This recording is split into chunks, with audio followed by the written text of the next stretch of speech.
Well, good morning and welcome to Koikimedia Live. In the 9th of August 2025, Agend Koja 18 minutes from the studio. Moki gbogbo èèyàn wa tí ẹ ti wọlé tí ń darapọ̀ wá pé káàárọ̀ bí ẹ ṣe ń wọlé ẹ bá wa pín ètò náà. Let's share the program and invite as many to join as well. Self-determination platform lẹ́wà yìí tí ó bá jẹ́ pé ọ̀rọ̀ Nàìjíríà ní bí Nàìjíríà ṣe máa ní lọ síwájú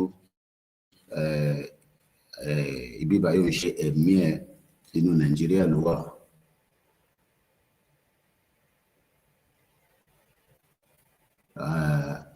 Ibi báyìí kọ́ ni platform ẹ̀.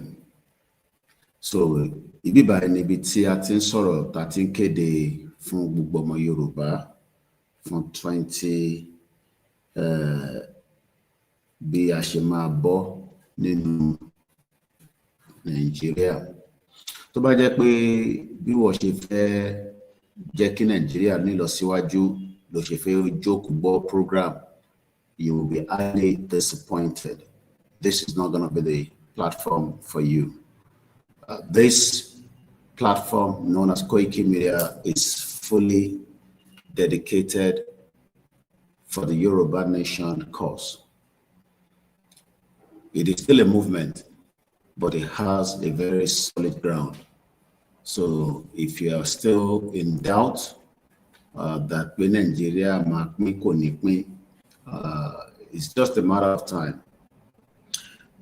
Benin Republic ìṣáájú Nigeria gba independent. Nígbà tí independent máa dé, kò ń ṣe gbogbo èèyàn náà ni ó accept pé there will be an independent. Ìwọ tó ń defend Nigeria, you are defending what is not yours. It does not matter how old you are, how young you are, or how distracted you want to be, because the world is full of so many things that is happening, good, bad, and ugly. There's always been problems. Látijọ́ tí aláyé ti dáyé, until we all die, the world is not going to end. So if anybody tells you the world is going to end, irọ́ ló ń pa fún ẹ. Each one of us la máa lọ at the appropriate time. Ìgbà tó lókàlùkù máa kú kò sẹ́ni tó mọ̀. Àkọ́gbọ́ pé ẹnìkan ti lọ, ẹnìkan ti lọ. Báwọn kan dẹ̀ ṣe ń lọ ló ń bí àwọn míì. But ilẹ̀ Yorùbá tí à ń torí ẹ̀ jókòó, tá à ń torí ẹ̀ ṣe wàhálà lé lórí, kò ń ṣe gbogbo èèyàn náà ni ó máa ní strength láti lè ṣe tá à ń ṣe. But ìwọ̀nba wa tá à ń ṣe, we will continue the fight until everybody is liberated. Àwọn tẹ́ ń rò pé máa dá sí, they're not going to be able to do so. Most of your politicians that are doing strong head, Monri Ghana president Kufo is now also on the wheelchair. It shows that humans will get weak at some point in their life. Ilé táwa náà ṣe nísìn, ká bá tètè fi strength ta ní kó tó di pa máa bẹ̀rẹ̀ sí di àgbàlagbà kalẹ̀. Àwọn tí ó ti wà ní 70s, in their 80s, wọ́n ń gbàdúrà pé àwọn wish that they were able to do it then when they have the strength. But wọ́n ráyè ṣe. Koikimedia bringing the world closer to your doorstep. 3:23 a.m. láàárọ̀ láti iléeṣẹ́ wa nínú studio wa ni a tún gbé ọ̀rọ̀ jáde. Bí mo ṣe ń sọ lọ, àwọn tí ẹ̀rí lè ní tó ti dàgbà, whether your mom, your dad, àwọn ẹ̀gbọ́n àdúgbò, àwọn bàbá tó ti dàgbà, èmi ti ṣe politics láti 1999, kódà ó fẹ́ lè máa kábàámọ̀ pé kí ni wàhálà tó ń ṣe. Whereas ẹlòmíì ṣe politics, látara politics yẹn Ọlọ́run fi ilé kẹ, bọ̀kòrò owó náà fi charge ilé, ẹlòmíì Ọlọ́run fún mọ́tò òun ti pákọ̀ kò rówó fi sáfíìsì ẹ̀. But à ń sọ̀rọ̀ nípa ilẹ̀ is not a materialistic something, is generation. Táwọn tàná bó bá jẹ́ pé wọ́n sùn bí mi àti ẹ ṣe sùn lísìn tá sùn kalẹ̀ tí tá ń pariwo, ìwọ máa lè máa sọ pé o fẹ́ ṣe oríṣiríṣi nǹkan tó ń ṣe tó bá jẹ́ pé Fúlàní àti àwọn ẹ̀yà tó kù àti Ìgbò àti Haúsá àti Chinese tó bá jẹ́ pé àwọn tàná àwọn bàbá ńlá wa àwọn ìyá ńlá wa tó bá jẹ́ pé wọ́n sùn kalẹ̀ bí mi àti ẹ ṣe ń sùn nísìn tó gbalẹ̀, ìwà lè máa tẹ̀lé yẹn ṣùṣù. So, but it is what it is. Àwọn kan máa wá sáyé láti wá ṣe oríṣiríṣi nǹkan ni. Ẹlòmíà di pastor, ẹlòmíà di babaláwo, ẹlòmíà di engineer.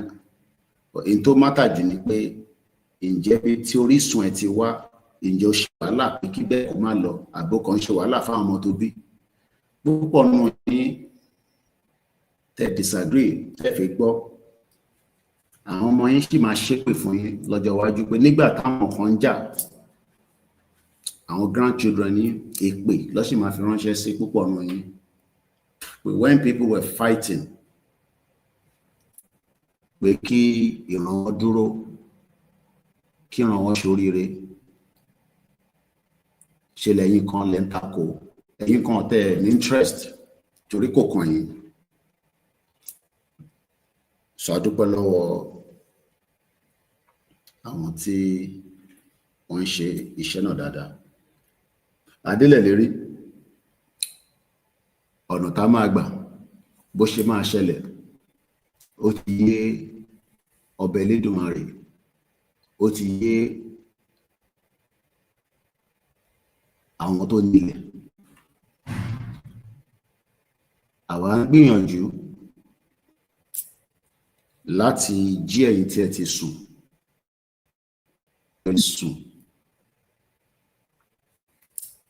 whereas ẹlòmíì kò sùn, ó gbọ́ but kò fẹ́ gbà. So mo kí ẹ̀yin tí ẹ darapọ̀ mọ́ wa lọ́tùn lósì pé káàárọ̀, a kú ìdájí, a kú ọ̀rọ̀ ìlú. Bí wọ́n ṣe ń wá ìgbàlà tó fi lọ sí heaven tó mọ bó ṣe rí, tó mọ ibi tó wà, bẹ́ẹ̀ lèmi náà ń jà pé ilẹ̀ tí èmi wà lórí ẹ̀ tèmi tẹ̀ confam tí mo rí, at least èmi tẹ̀ rí, torí púpọ̀ ní wọ̀ rí heaven, a kàn ń gbọ́ pé heaven ló wà ní ààrẹ tí rẹ̀ ni tó lọ sí heaven tó padà wá. Gbogbo tó bá kà oríṣiríṣi doctrines ló wà. Torí ẹ̀sìn kan ni mo ṣe jókòó sí bíbá, tó bá ń jàjà ẹ̀sìn wàá sún síwájú. Freedom làwọn ń jà fún. Bí wọn náà ṣe ń jà pé ó fẹ́ lọ sí, tó bá kú ó fẹ́ lọ síbì kan tí ó máa jẹ́ heaven, ó fẹ́ lọ sí hellfire, bẹ́ẹ̀ lèmi náà ṣe ń jà pé kó má gbalẹ̀ mọ́ wa lọ́wọ́. Turkey tó ń wò lénìí, púpọ̀ nínú yín ò tí ì láǹfààní àti débẹ̀, but àwọn Nàìjíríà tó ti lọ síbẹ̀ kò kí ń ṣe Islamic country tẹ́lẹ̀, wọ́n gbà mọ́ wọn lọ́wọ́ ni. So táwọn kan bá ní kò lè possible kó gbalẹ̀ mọ́ yín lọ́wọ́, wà á ti kú nígbà yẹn ní ìwòsàn ò ní mọ̀, you probably be dead person. So o tẹ̀ ní mọ̀ pọ̀ ti gbalẹ̀ yẹn mọ́ ẹ lọ́wọ́. But the fact that àwọn ò fẹ́ dúró títí dìgbà yẹn làwa ṣe ṣiṣẹ́ takuntakun. The indices are there. The message is clear. Agenda kájẹ́ndà bá ti wà, àwọn tó gbé agenda wà wọ́n ò ní sùn, wọ́n ò ní wo until tó máa fi achieve agenda yẹn. America gbìyànjú pẹ̀lú àwọn Afghanistan. They make sure that after 20 years, àwọn padà gba ilẹ̀ wọn. Because ẹni tó ní ilẹ̀ ò ní sùn. Púpọ̀ náà ọmọ Yorùbá bá ṣe fẹ́ lówó, bá ṣe fẹ́ bímọ, bá fẹ́ ṣe this, òun là ń lé. But èyí tó jẹ́ priority wa tó jẹ́ ilẹ̀ tí ọba Elédùmarè fáwọn náà pé ẹ máa fi ṣe ara rede, ẹ máa fi jayé. Àwọn kan gbẹ́sẹ̀ lé lórí, wọ́n sọra wọn di King Kong. Wọ́n ṣe bí bàtẹ́ yẹ pé àwọn làwọn ní ẹ̀mí tó wà lára wọn. Púpọ̀ nù wọn bọ́ọ̀tẹ̀ lè sùn. Torí aṣáàrántí pé Michael Jackson wọ́n ní kò lè sùn. Tó bá fẹ́ sùn wọ́n gbọ́dọ̀ gún lábẹ́rẹ́ kó lè lo àǹfààní àti rọrùn sùn. That means pé kò sẹ́dá kan tó wà láyé kódà kó máa náà ṣe àdúrà lójoojúmọ́, oorun àgbẹ̀ lọ at some point ó máa sùn. Nature ni ibi tí Elédùmarè tó fi ní agbára ju gbogbo wa lọ nìyẹn. So moment tó wá sùn yẹn ṣé wọ́n ló lẹ̀mí ara ẹ̀? So I pity a lot of people.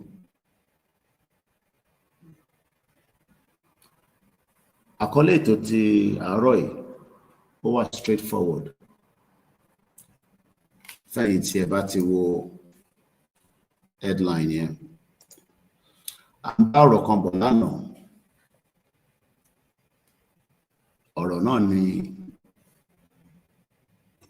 8-point agenda Tinubu. Púpọ̀ nù yín ẹlòmíì ò tẹ́ ẹ̀ mọ̀ èyí tí Tinubu rántí èyí tó sọ fún yín nígbà tó ń campaign. How many of you remember? Ẹ rántí. Ọkàn yín rò pé tí Tinubu bá ti débẹ̀ life yín kọ́ máa switch, ẹ máa gbádùn. You will live a better life. But eventually, life yín wá wà much more miserable after Tinubu débẹ̀.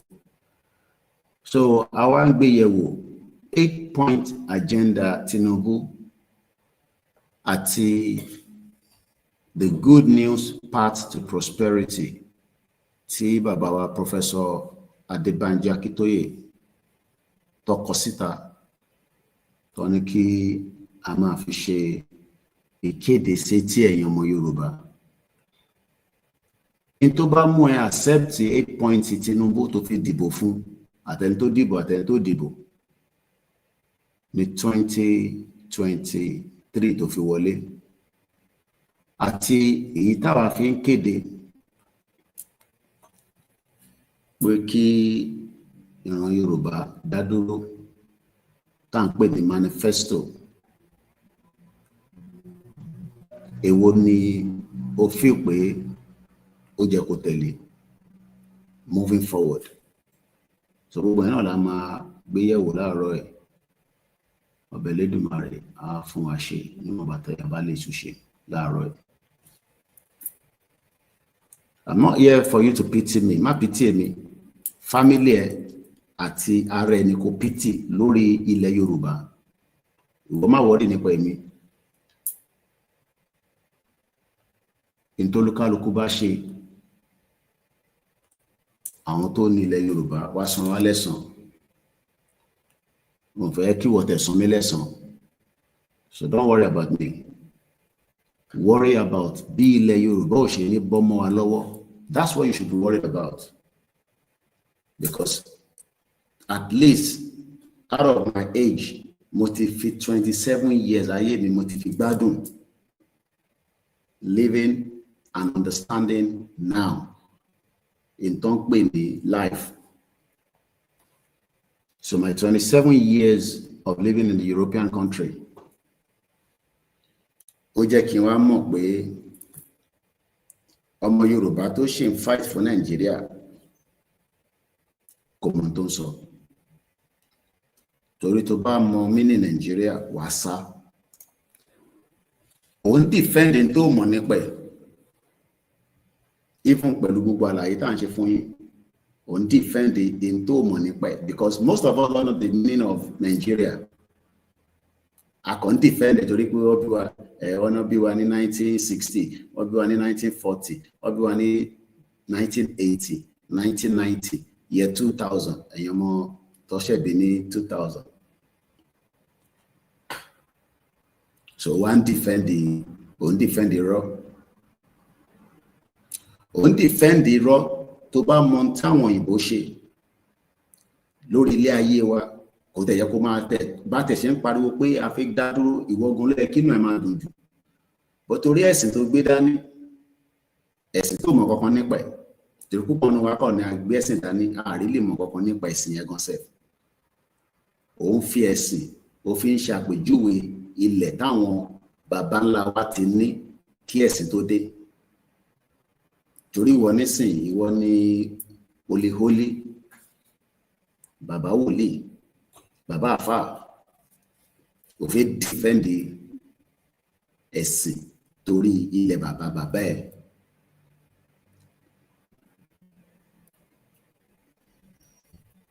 So I pity a lot of you. But in tẹ́mi mọ̀ ni pé each household tó bá ti jẹ́ ọmọ Yorùbá inú ilé yín yẹn wọ́n máa bí àwọn àgbàlagbà àwọn ọmọ tó bá wà nínú ilé yẹn. When they start understanding some of what we are doing today, by that time gan àti gba country wa, but wọ́n máa question ni ìwọ ẹ ti dàgbà nígbà yẹn. My granddad, when they were fighting for the Yoruba nation, what role did you play? So bá parọ́ níjọ́ náà lọ́hùn ìjọ́ ẹ̀ ni ẹ̀mí ẹ̀ máa já lọ àfi kó yá sọ tó fáwọn ọmọ ẹ̀. Nígbà tó ń ṣe alátakò lèmi jẹ́ èmi ò tẹ́ fẹ́ kó gba Yoruba nation Nàìjíríà ni mo fight fún.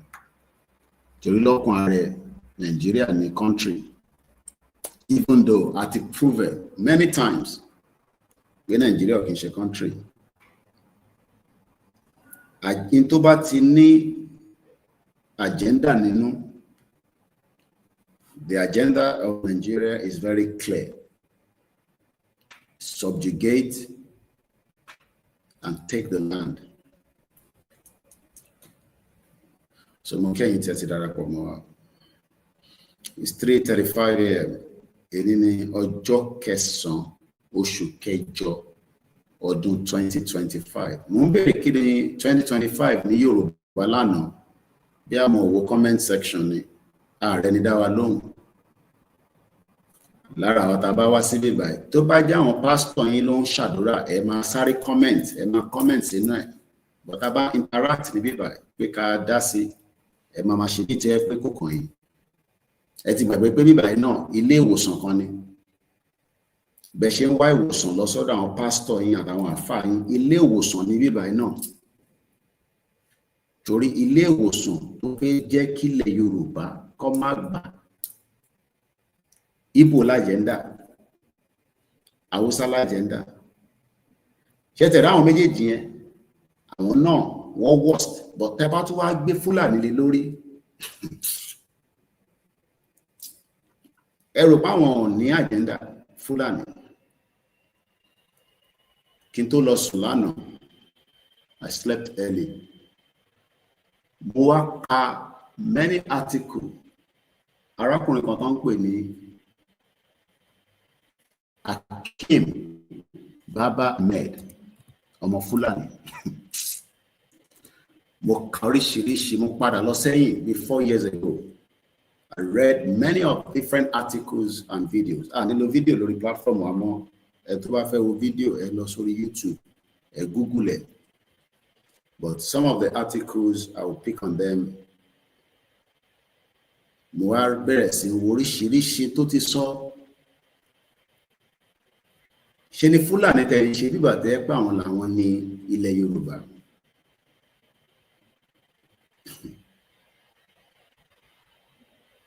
Wá ìtawà ń sùn.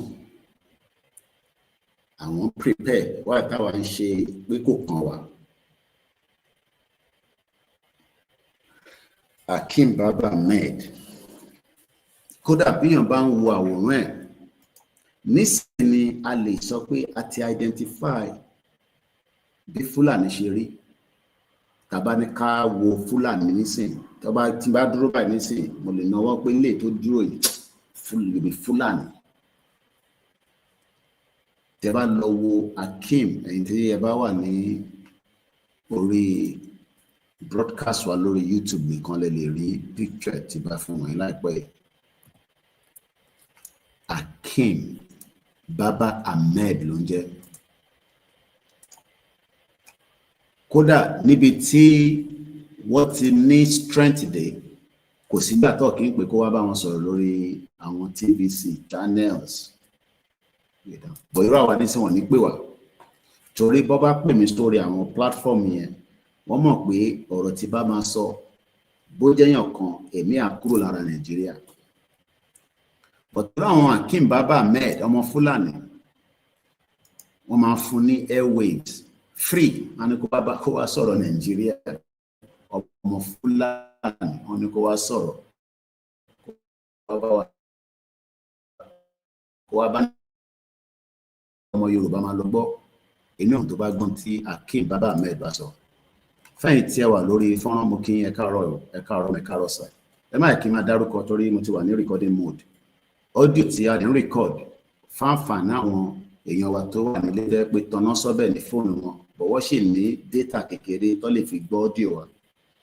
Tẹ́ bá ti wọ́n rí àwọn audio yẹn, ẹ má gbọ́ lásán kó jẹ́ yín nìkan. I don't know whether the lighting is too much, so maybe we should drop it a little bit.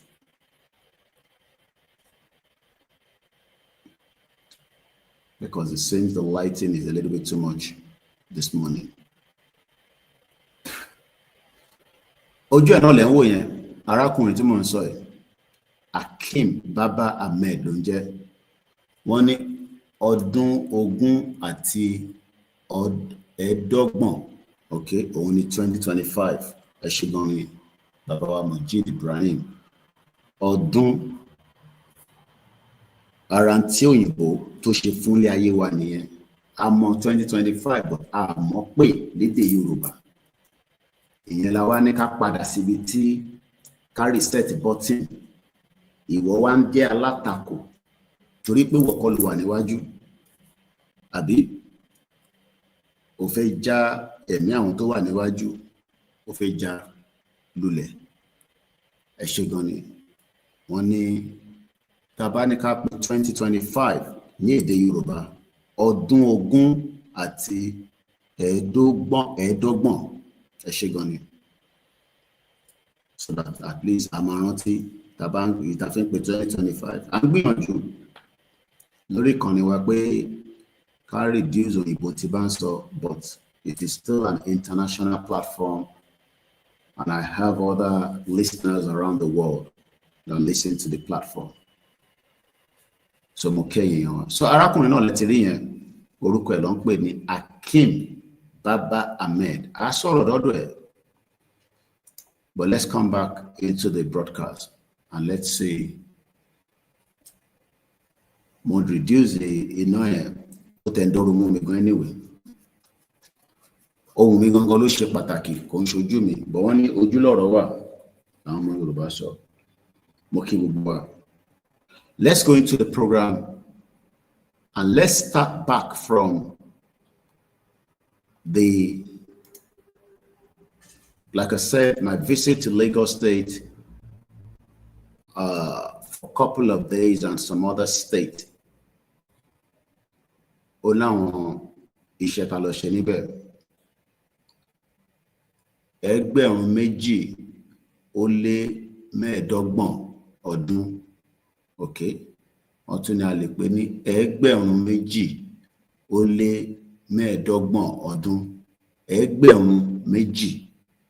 Kódà ìtàfin ní èdè Yorùbá, èdè tí Britain tó gbà kúrò lọ́wọ́ nìyẹn. Ọ̀pọ̀lọpọ̀ àwọn tó wà nílé láwọn ibi tí mo dé ní Lagos State, English làwọn náà ń sọ kúrà. Ọmọ tó wà nílé ò tẹ̀ gbọ́ Yorùbá, ká má tẹ̀ tí sọmọ tó wà nílé òyìnbó. So tẹ́yìn kan bá wá sọ fún wa pé Koiki kí ló tẹ́ mọ̀ gbọ́ Yorùbá, ẹ̀yin tẹ́ wà nílé mélòó lẹ́gbọ́. Púpọ̀ nínú yín ò sọ Yorùbá mọ́. Ó pàdé oríṣiríṣi àwọn ọmọ lọ́nà àtàwọn ibi tá lọ. Tí bá bẹ̀rẹ̀ pé ọmọ yín ò gbọ́ Yorùbá ni, wọ́n ní kò gbọ́ Yorùbá. Báwo lọmọ tí yín náà tún ṣe gbọ́ Yorùbá? Ibi Nàìjíríà ló wà. English náà ni. Mo wá like àwọn Indian. gbogbo náà la máa wo Indian film èmi náà máa wò lórí Netflix àwọn wá fi èdè wọn sílẹ̀ wọ́n dẹ̀ fi àṣà wọn sílẹ̀ wọ́n dì mú dáadáa but àwa nísìn àwa sọ English asọ di bíbà tó yẹ pé òun gan ni ó yẹ ká pọ́nlé ibẹ̀ kọ́ la fi lọ láàárọ̀ mo kí gbogbo ẹni tẹ́ darapọ̀ mọ́ wa like I said ẹ má bínú torí tí bá dárúkọ all the time a máa wọnú audio recording but tẹ́ ẹ bá ti kánjú gbogbo yín náà la máa kí a padà sẹ́yìn àkí ká tó parí ètò.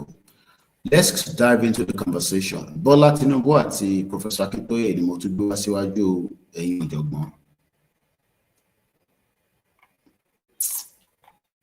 Bọ́lá Ahmed Tinubu tó ń pè ní Jagaban àti Professor Adebanji Akintoye. Ìkan sọ̀rọ̀ Yorùbá nation ilẹ̀ Oòduà kó dá dúró. Ìkan láǹfààní gẹ́gẹ́ bí president Nàìjíríà kó dìde kó tẹ́ Yorùbá lọ́rùn but ó sì ń sọ pé àsìkò yẹn ò tí tó ó ń sọ̀rọ̀ bí bàtà ẹ̀pọ̀ òun ló lẹ̀mí ẹ̀ kọ́lọ̀ fún lẹ́mí gúngùn bẹ́ẹ̀ náà ni bàbá Akintoye tí wọ́n ń sọ̀rọ̀ àwọn náà ń sọ̀rọ̀ but àwọn kọ́lọ̀ lẹ̀mí wọn kọ́lọ̀ ń jẹ́ kí a rí bàbá pẹ́ a gbàdúrà kí ìkan náà méjèèjì kọjá lọ́wọ́ wa ojú wọn náà ni ẹ ti ń wò lẹ́yìn mi ní background fẹ́yìn tẹ́ wà lórí YouTube àti Facebook. On your right hand side is Professor Adebanji Akintoye tí wọ́n jẹ́ the national leader. Ẹ má bínú, I'm not sure why the quality of the broadcast is a little bit poor. I don't know. It could be anything, but like I said, as long as you can hear my voice. And on the left-hand side, Oni Jagaban, bẹ́ẹ̀ni kankan tẹ̀ dámọ̀ pẹ̀lú fìlà tó máa ń dé ẹ̀ tí mọ̀ pọ́n náà ń pè ní Tinubu. Two of them are different breeds, but gẹ́gẹ́ bá ṣe gbọ́, wọ́n ní Yorùbá ní Bàbá Akintoye, wọ́n dẹ̀ ní Yorùbá ní Tinubu. Ìkan jà pé kí àwa 60 million kó má dìjà ká kọ̀rọ̀ra exit kúrò ní Nàìjíríà torí àwọn ti rí Nàìjíríà tán from látijọ́ tí wọ́n ti bí wọn tó fi bá bàbá wó lọ́wọ́ ṣe táwọn náà tún láǹfààní àtẹ̀ ti ṣe senator ní Second Republic ìyẹn Professor Akintoye. Wọ́n wá kó wa jọ pé ọ̀nà tó kù ó ní pé ká dá dúró but bá ṣe máa dá dúró yẹn òun ni a máa lo tán pè ní the good news path to prosperity tí a lè sọ pé a lè fi ṣe àpèjúwe tàbá ní manifesto. Ìkejì ẹni tí àwọn èèyàn mọ̀ bẹ́ẹ̀ ní mọ́wó for different reasons. Tàbá ní ká bẹ̀rẹ̀ sí tọwọ́ bọ history Tinubu olúkálùkù máa mú kankan wọn jáde nínú ẹ̀ but we will not dive into his life history àti fìyẹn sẹ́gbẹ̀ẹ́ àti mú láti president bó ti di president òun náà sọ pé àwọn ọmọ Yorùbá tó wà ní Nàìjíríà òun náà ní 8-point agenda tóun fẹ́ present fún wa and that 8-point agenda ó máa turn life wa into a better life. How quick ló máa fi turn it into a better life? How soon? Kò sọ. But ó ní kóun tó parí tenure òun a máa jàǹfààní pé òun ni president tí ó dẹ̀ wá láti ẹ̀yà ilẹ̀ Yorùbá. And that is where the conflict is now. àwa tá dúró ti professor tí a ti gbà pé the better tá bá pull out. Àwọn tó dúró ti Tinubu, àwọn náà dúró pé the more tá bá ṣì wà nínú Nàìjíríà torí Tinubu, torí bàbá Akintoye làwa náà ṣe ń ṣe Yorùbá nation. Àwọn tó dúró ti Tinubu náà ó dúró ti pé torí Nàìjíríà. Ọ̀rọ̀ yẹn, sometimes when you sit back and you then ask question, ta ni ó ń sọ òtítọ́ fáwọn méjèèjì, èmi àtẹ̀yin, láàrin àwọn icon méjèèjì tí à ń rí, ìyẹn bàbá Akintoye àti Tinubu.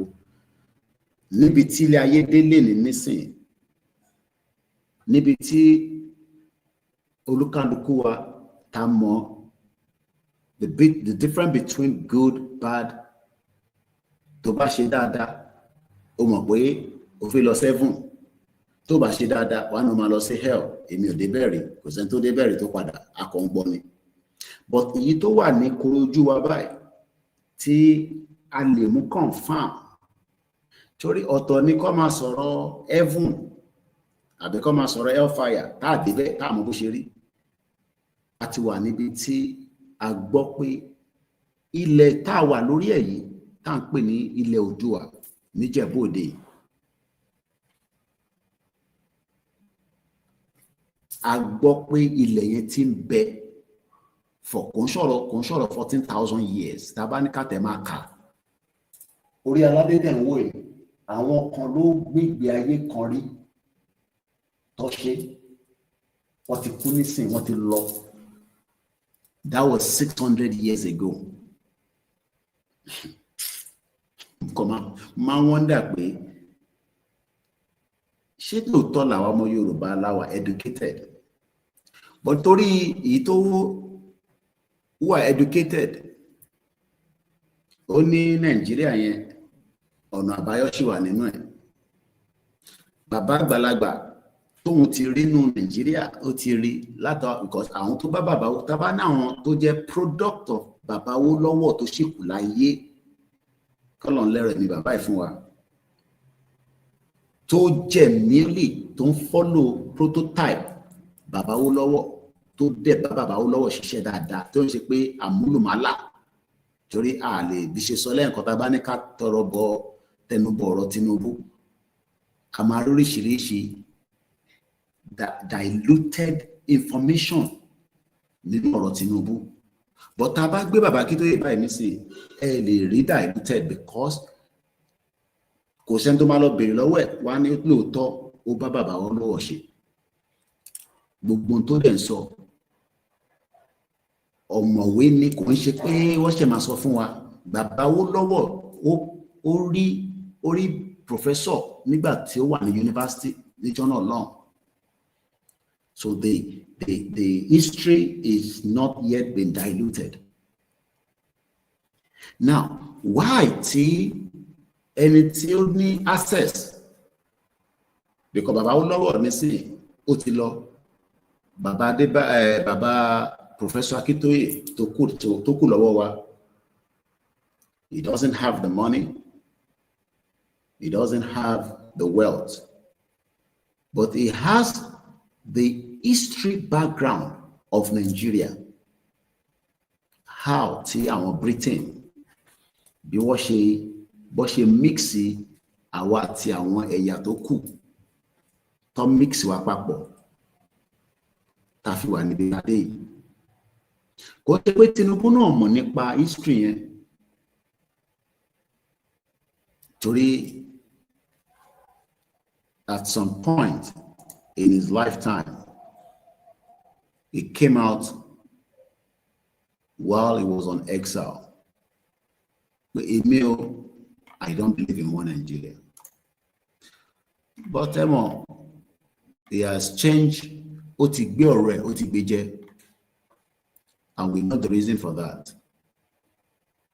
Àwọn kan tẹ́ sọ pé interfere yẹn ó dẹ̀ ṣì máa ṣe o, but ìgbà tó fẹ́ ṣe yẹn ká ṣe sùúrù díẹ̀. We are playing with our lives. Now, let's go into why we believe that the 8-point agenda of Tinubu cannot give the Yoruba people a future in Nigeria.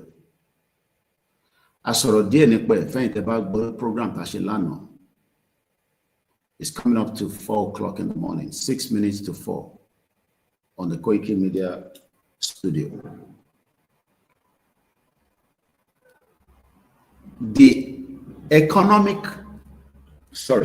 social economic challenges, Tinubu náà fi wá resolve it.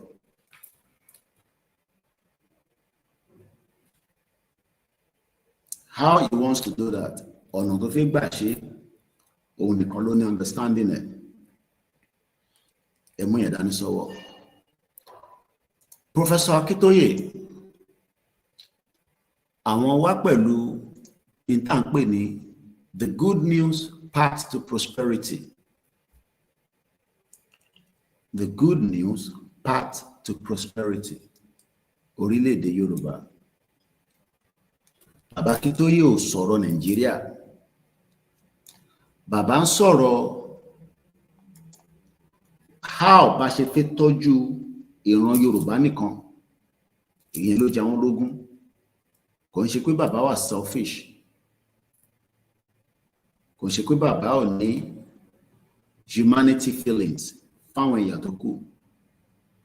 But nígbà tí ẹ̀yà tí wọ́n bá tẹ ìgbésẹ̀ ńlẹ̀ tó dúró dáadáa, báwo la ṣe fẹ́ fa àwọn tó kù lọ́wọ́? These are the two materials that we're going to look into láàárọ̀ yìí. Bàbá Akintoye sọ̀rọ̀ the good news path to prosperity in our orílẹ̀-èdè Yorùbá. Wọ́n sọ pé in our orílẹ̀-èdè Nàìjíríà.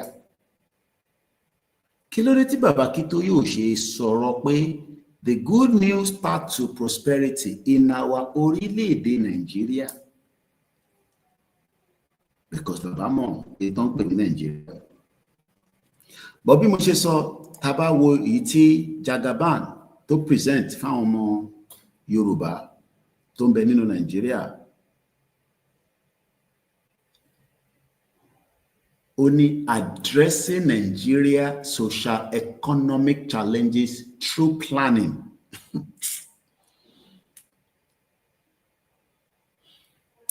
These challenges tó fi address Ọlọ́run má jẹ́ kó mú ẹ̀mí ẹ̀ lọ.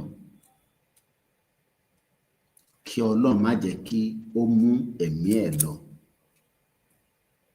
Because these challenges that he wants to address, tó bá tẹ̀ ní àníyàn kò fẹ́ address ẹ̀, ṣe feel pé àwọn tó jẹ́ ìkòkò tó dúró ti Nàìjíríà tó ń pè ní Fúlàní àti Britain, because many of you don't understand àwọn tó ń pè ní Britain. Some of you don't know them. Àwa gbé pẹ̀lú wọn, kò ṣe America ni mo gbé. I lived in the UK for 27 years.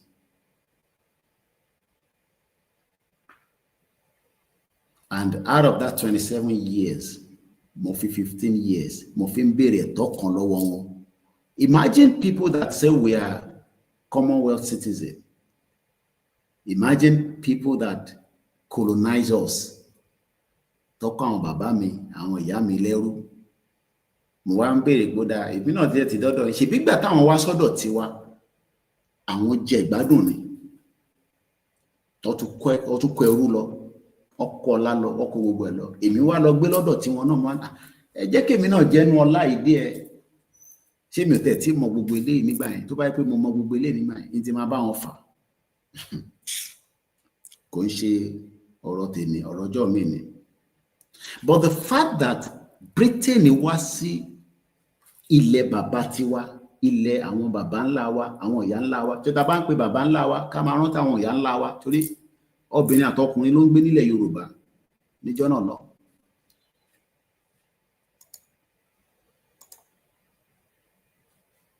The same ọmọ Yorùbá lè ní nísìn, ó wá fẹ́ torí Jagaban tó ṣe bí níjọ́ ọlọ́bí Jagaban fúnra rẹ̀ gan tá bá gbogbo age àti fake age àti real age ẹ wá fẹ́ defend the 1914 amalgamation because that's what I'm saying. Gbogbo ọmọ Yorùbá tó bá ń sọ pé òun sì fẹ́ Nàìjíríà torí Bọ́lá Tinubu ẹ̀ ń defend the 1914 amalgamation.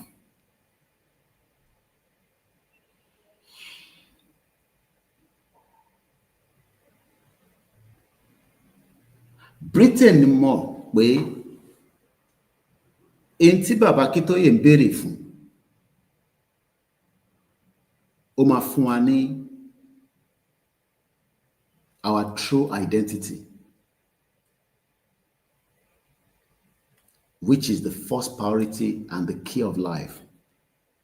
Tó o bá ti mọ orú èèyàn tó jẹ́,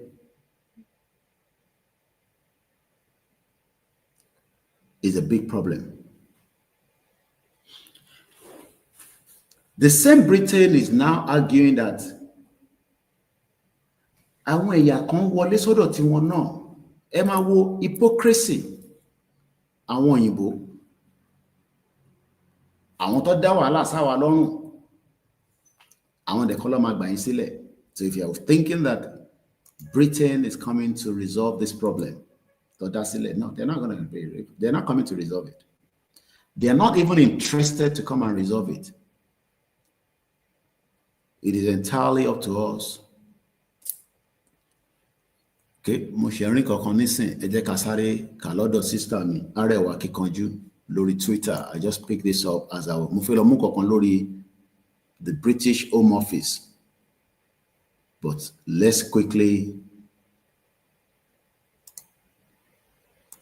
go and see what she posted. I've seen it, but let's share it together. From there, we will go into the British Home Office.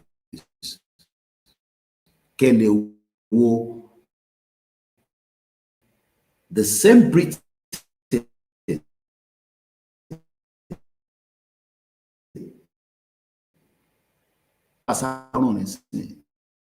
and try to solve of migration cost. Arewa Kíkanjú posted about 7 hours ago.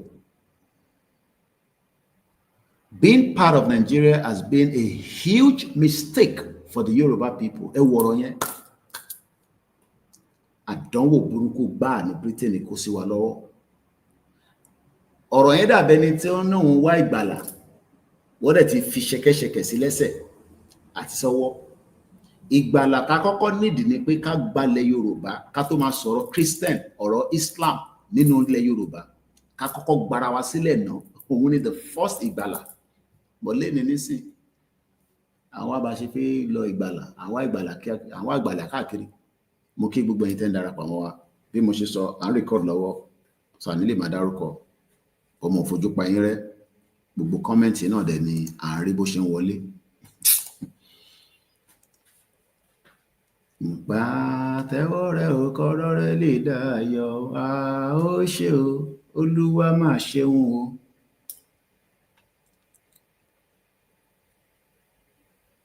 Ìyá wa kan, wọ́n ní, you're right.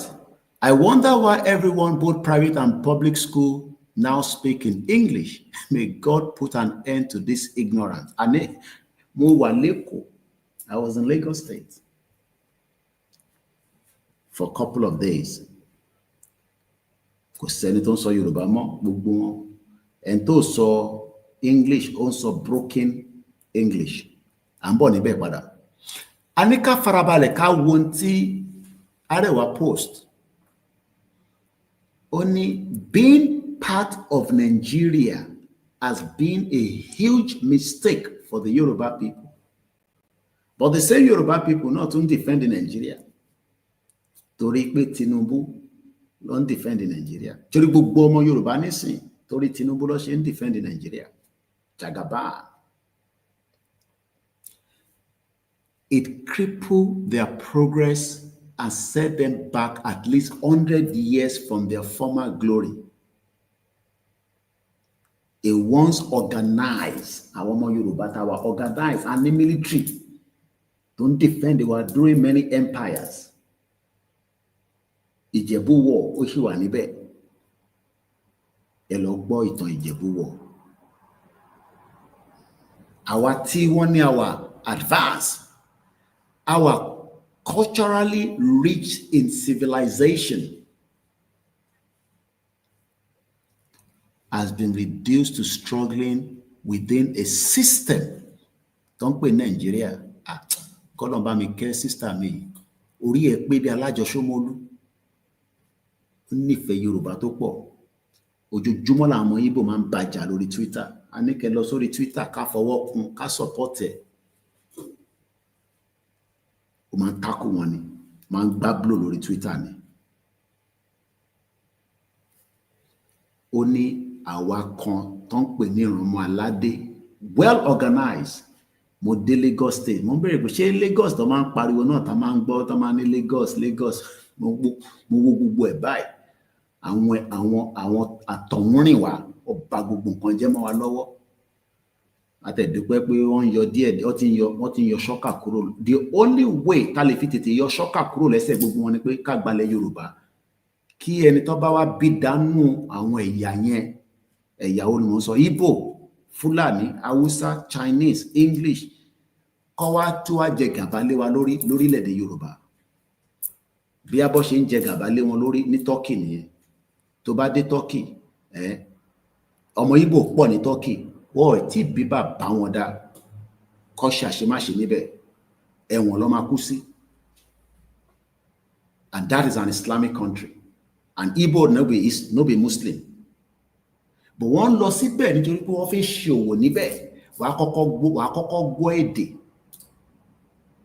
Ẹ lọ sórí Instagram mi, mo post pàdé mi tí mo ní ó wà ní Turkey. Ẹ lọ wò. That was when mo máa ń lọ síbẹ̀ mọ́ ibi tí mo mọ̀ dáadáa ni. Òun gbọ́ èdè ọmọ Yorùbá ni. Ibẹ̀ ló fi ṣe ilé. Ó gbọ́ èdè. Ó fẹ́ ọmọ wọn ni. Ó ní passport wọn. Ilé ìṣe pé àwọn àmúlùmálà tó ń sọ fún yín pé àwọn ti gba country. Tí mo sọ pé wọ́n gba country kò lè wálé. Ẹni tó náà gba country ẹni kó wálé. Ilé lèmi wà báyìí nísìnyí. Èmi ò ní èmi ti gba country. Mo wà ní ilé báyìí. Ìjẹ̀bú Òde la wà báyìí. Àwa wà nílé. Ilé ọmọ kì í dẹ́rù bàbá. Ẹ̀ǹkan lọmọkùnrin kú lọ́sọ̀. Ikú kan dẹ̀ pa wá báyìí. Báwa máa bẹ̀rù Tinubu. Ẹ̀fẹ̀ tààrà fẹ́ máa bẹ̀rù. Tinubu gan tí mo tó fẹ́ pa òun báyìí. Mo ní àwa tó ní àwa culturally rich in civilization. Ẹ̀wọ̀ Ọ̀ṣun bó ṣe ń ṣe. Adly la lè fi rí internet. Àwọn staff wa wà níbẹ̀ lánàá. Wọ́n lè broadcast. Gbà tó tẹ invest. And these are people that say we are educated Yoruba people. Our educated in a shit hole system. Don't fàyè wa padà sẹ́yìn. 407 Koikimedia Live. Let me read it without interruption again. Ibi tá ṣe fẹ́ ló kọ́ lélẹ́ yìí, ẹ tún wo bí Ọlọ́run tún ṣe gbélé wa bá mi. Torí ibi tá fẹ́ lò, ẹ wo bí Elédùmarè tún gbé wa gbà. Ibi tá ṣe fẹ́ lò, àìtí tọ́ọ̀chẹ̀. Mo fẹ́ lọ mú kankan nínú British jàǹbá tó ṣe fúnra wọn. Àwọn náà ní sí wọn wá protect territory wọn. Ẹ tó bá ti dé látorí omi ní France, wọ́n máa dá wọn padà. Àwa dẹ̀ ń sọ pé àwọn ẹ̀yà tó kù tó ń wọlé tá a mọ orí èèyàn tó jẹ́ ṣá lè dá wọn padà. No, you can't do that.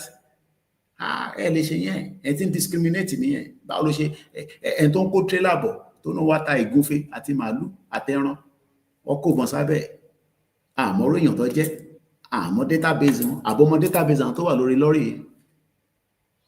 Àmọ́ Igbo àkúrò nílùú wọn ń bọ̀ nísàlẹ̀. Wọ́n ní ẹ torí pé wọ́n ṣe pọ́ọ̀tì fáwọn, wọ́n ṣe díìsì fáwọn. Olúkálùkù wa ń lo excuses láti fi wá ba ilẹ̀ tiwa jẹ́. Àwa kan wá dìde pé ẹ jẹ́ ká stop ẹ̀. Tinubu wá ní no, a lè stop ẹ̀ o. Nàìjíríà ní gbogbo wa o. Every Nigerian have the right to live anywhere. Wọ́n tẹ̀ sẹ́ndì fídíò kan sí mi lánàá. Ṣé bàbá ńlá ló ń pè bẹ̀? Ó dà ṣó ṣẹ̀ṣẹ̀ lẹ̀ ni. Wọ́n pa àwọn ọlọ́pàá kalẹ̀ báyìí sílẹ̀ lẹ́. Wọ́n ti fìbọn fọ́ orí wọn. Fídíò yẹn wà lọ́wọ́ mi. Mo tẹ̀ tí fi sórí status mi. torí èyí tí mo tẹ̀ ń kà lánàá ti bàbá Ahmed yẹn kò jẹ́ kí n ráyè post ẹ̀ sórí status. Wọ́n ti pa àwọn ọlọ́pàá yẹn kalẹ̀, ẹni audio yẹn wá ń sọ, máa play audio yẹn jáde lóní baba ńlá leléyìí o, ẹ gbà wá o, àwọn ló máa gbà yín.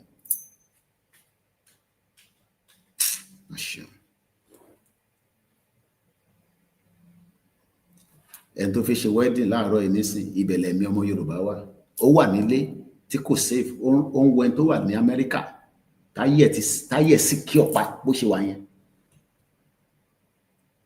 tó jẹ́ pé ẹ̀yà ẹ̀gán sef tàbá tún oró òun báyìí nísìn ó ti wà diluted torí àti mọ orúbi tóun ti wá, ìbẹ̀lẹ̀ mi ẹ̀ wà. Èmi ò ní kẹ́mi ẹ̀ má wà níbẹ̀ o, wà á kọ́kọ́ jẹ́ kẹ́mi ẹ̀ wà lórílẹ̀-èdè ilẹ̀ Yorùbá. Let's read this quickly so that ká lè tẹ̀síwájú torí àsìkò. Being part of Nigeria has been a huge mistake for the Yoruba people. It crippled their progress and set them back at least 100 years from their former glory. A once organized, advanced, and culturally rich civilization has been reduced to struggling within a system that doesn't value or prioritize their growth. Tinubu then saw an 8-point agenda. Abi? Jagaban. Sure. The First Union has done more harm than good, politically, economically, and socially. Ṣebí wọ́n tẹ̀ wá ébù, apá ẹ̀ ṣì wà níbẹ̀, gbogbo ara ẹ̀ pé ìjọ rántí àwọn tó wà disabled, táwa máa pè ní ẹni tó ní disability challenges, ojú ló ń dùn ní, ẹsẹ̀ ló ń, ṣé mọ̀ pé tó ń tiro ní London, tó kàn tiro lásán, ó lè tó ń gbà lọ́wọ́ government every week. Ó kàn tiro ní ẹsẹ̀ yẹn ò balance, gbogbo ara ṣì pé but ẹsẹ̀ kọ́ ò balance. Ó dẹ̀ tún lè pè ní àtiro kó má bàa sú ẹ. So we always use the term àwọn tó ní physical challenges. Ìlú jágbajàgba, ìlú tó rántí ẹ̀yin tí ẹ wà able, báwo ló ṣe fẹ́ rántí ẹni tó wà disabled? The First Union has done more harm than good, politically, economically, and socially. Very sad. Even more heartbreaking is the thought that if they don't exit this retrogressive union, they will continue to suffer decline and suppression for generations to come. I saw that in Lagos State. The Bible mo Yoruba pé ṣé o fẹ́ Yoruba nation. Ana ọmọ Nàìjíríà ni mi. Mo ní àkínṣe ọmọ Nàìjíríà but ṣé o mọ̀ pé wọ́n kó gbogbo àpapọ̀ ni. Apparently, she was responding to something. There's another person to post in Kokoni or comment lé lórí tó ń pè ní Miss De Olabola. The world in the 14th century. Farabalẹ̀, mo sọ pé bí báyìí ni màá ti yọ ẹ̀mí ẹ̀ kúrò lára Nàìjíríà. Nàìjíríà tó ṣe ń pọ́nlé yẹn tí pastor ẹ̀ sọ fún mi pé Nàìjíríà will be great in gbogbo yẹn fi báyìí sẹ́gbẹ̀ẹ́. Èmi náà lè di wòlíì kí n máa sọ pé Nàìjíríà máa dùn. Nàìjíríà máa gbọ́dọ̀ dùn fáwọn. Ọ̀rọ̀ gbàlàdé kọ́ là ń sọ níbí báyìí. Ọ̀rọ̀ bá ṣe máa defend ilẹ̀ bàbá ńlá wa là ń sọ̀rọ̀ lé lórí. Bí àṣà Professor Akintoye nígbà tá à ń sọ̀rọ̀ ní last week. Mo ní mo ti ṣe program yẹn dáadé, wọ́n ní kí n tún ṣe again. The land is spiritual. I don't think some of you knows that. Pé ilẹ̀ tá à ń torí ẹ̀jà ilẹ̀ wa wà spiritual. Bá ń bọ̀ níbẹ̀. Wọ́n ní the world in 14th century àti wà ní 21st century. Ilẹ̀ Yorùbá dẹ̀ ti exist as far back as that 14th century. So ṣanilà káyè ni ṣé ó rí wá pé báwo ló ṣe ń ṣe wá kí nìkan tó wà lára àwa tó yẹ pé gbogbo ẹ̀mí wa báyìí bí ṣe dìde lórí bẹ́ẹ̀dì báyìí ẹ̀mí mi ti wà pé kí n gbọ́dọ̀ wá tó wá sọ̀rọ̀ mo lè padà sùn now it's 4 o'clock in the morning. Ìyẹn mo ṣe ní má pìtì mi o, má pìtì mi rárá, ẹ má pìtì mi, ẹ pìtì ara yín. Ní àkọ́kọ́ máa wà síbẹ̀ pé Koiki aago 4 yẹ kó máa sùn, ẹ má pìtì mi. Àìmọye àwọn tó ń ṣiṣẹ́ security tó wà ní London nísìn, ó di 7 kan tó ṣíwọ́ lórí dúró. Àìmọye àwọn tó ń fọbọ́, mo ṣe dáadáa ní London. A máa fọbọ́ tílẹ̀ máa fi mọ́ ni. So kí àkọ́kọ́ máa pìtì mi, pity yourself for your own generation coming. And sorrow no into ekomamu. Money, we will fight to our last blood. Oh, could dear ni ko insoro jamo. Into ma daja sile o fe de. Ṣé gbogbo ile ta ṣe nṣe preambles la ṣe nṣe. Tí gbogbo wa bá ti dìde tán kódà ní dúró de Ìgbòho àti Bàbá Akintoye. Ní dúró de Ìgbòho àti Bàbá Akintoye ká tó react. Kò tí mú wa nígbà ya dáadáa ni. Ibẹ̀ ṣe ń jó Tàlàzó ẹ̀ ń jó Bèsèrè ń jó gbogbo àwọn Fújì. Ló bá dàdúgbò mi báyìí smelly area wọ́n máa jó Tàtàkùsè. Mo wá rí pé wọ́n ti wá fọtí báyé yín jẹ́ in táwọn ìbò dẹ̀ mọ̀ dáadáa nìyẹn. Wọ́n wá ti ṣe ní sachet. Láàárọ̀ kùtùkùtù mo dá àwọn àdúgbò kan gbogbo ẹ̀rùn bùlà ni. Ìtọ́ mo mọ́jú ọ̀wẹ̀ gbogbo body odor wá rùn gbogbo everywhere they smell. Àwọn ẹgbẹ́ wa ní Lagos smell wọ́n ní kò smell kò ṣe ní má smell. Wọ́n ti wá ẹ̀yin diaspora tẹ́ bá rí rate tó fi mu ọtí nínú Nàìjíríà ní Lagos state.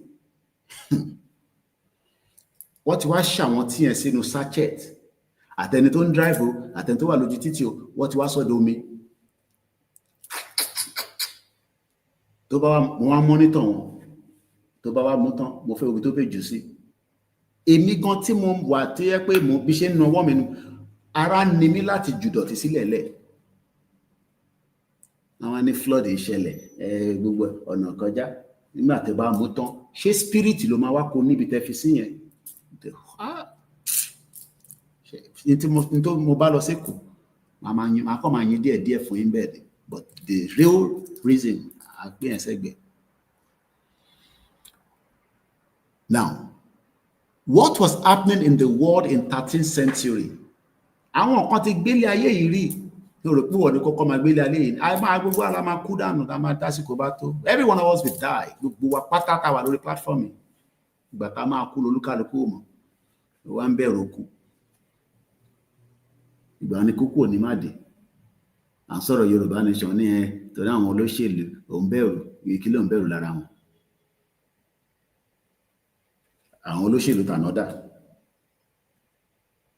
Everybody will go at some point. While some of us will fight with our last blood. Ó kù díẹ̀ ni. In tó máa kó gbogbo sórí títì. Tí Bàbá Akintoye gan máa sọ pé ẹ ṣe sùúrù tá máa ní bàbá sùúrù báwo a ṣe sùúrù mọ́. Kò tí dé bẹ́ẹ̀ ni. Ara ò tí ní wá dáadáa. Ara ò tí ní wá ó kù díẹ̀. Ìgbòho gan máa bẹ̀ wá tá máa náà ní gbọ́. Àsìkò yẹn ń bọ̀. I will be part of that as well. Lágbára Ọlọ́run.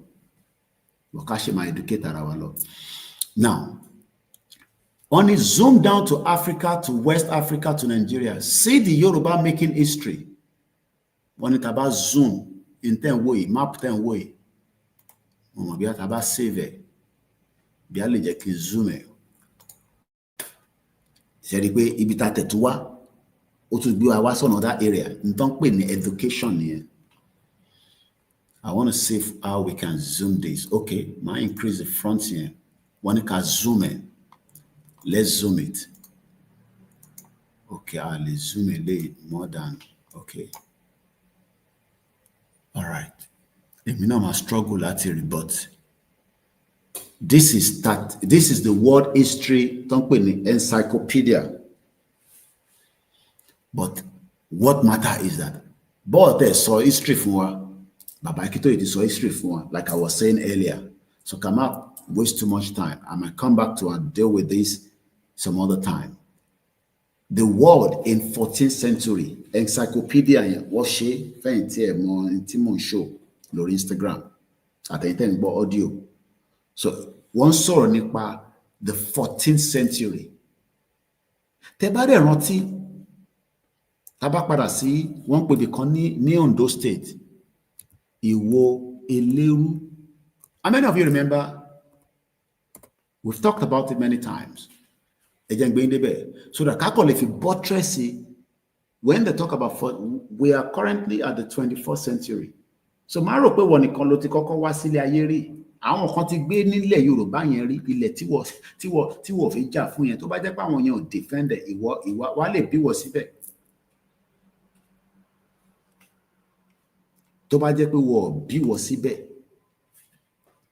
tó bá yẹ pé àwọn tà náà defended people ìyẹn mo fi ṣàpèjúwe pé mo ti relé kí tó fi máa ṣàpèjúwe pé this was produced in time wo lẹ́yìn mi ní background ẹ̀yin tẹ́ wà lórí YouTube ẹ lè má rí dáadáa but àwọn tó wà lórí Instagram àti TikTok in time wo yìí àwọn kan ló produce ẹ ní 600 years ago. So when we talk about the 14th century kásáré wọ ibi tó ń pè ní a máa padà sọ́dọ̀ àwọn Britain like I said earlier.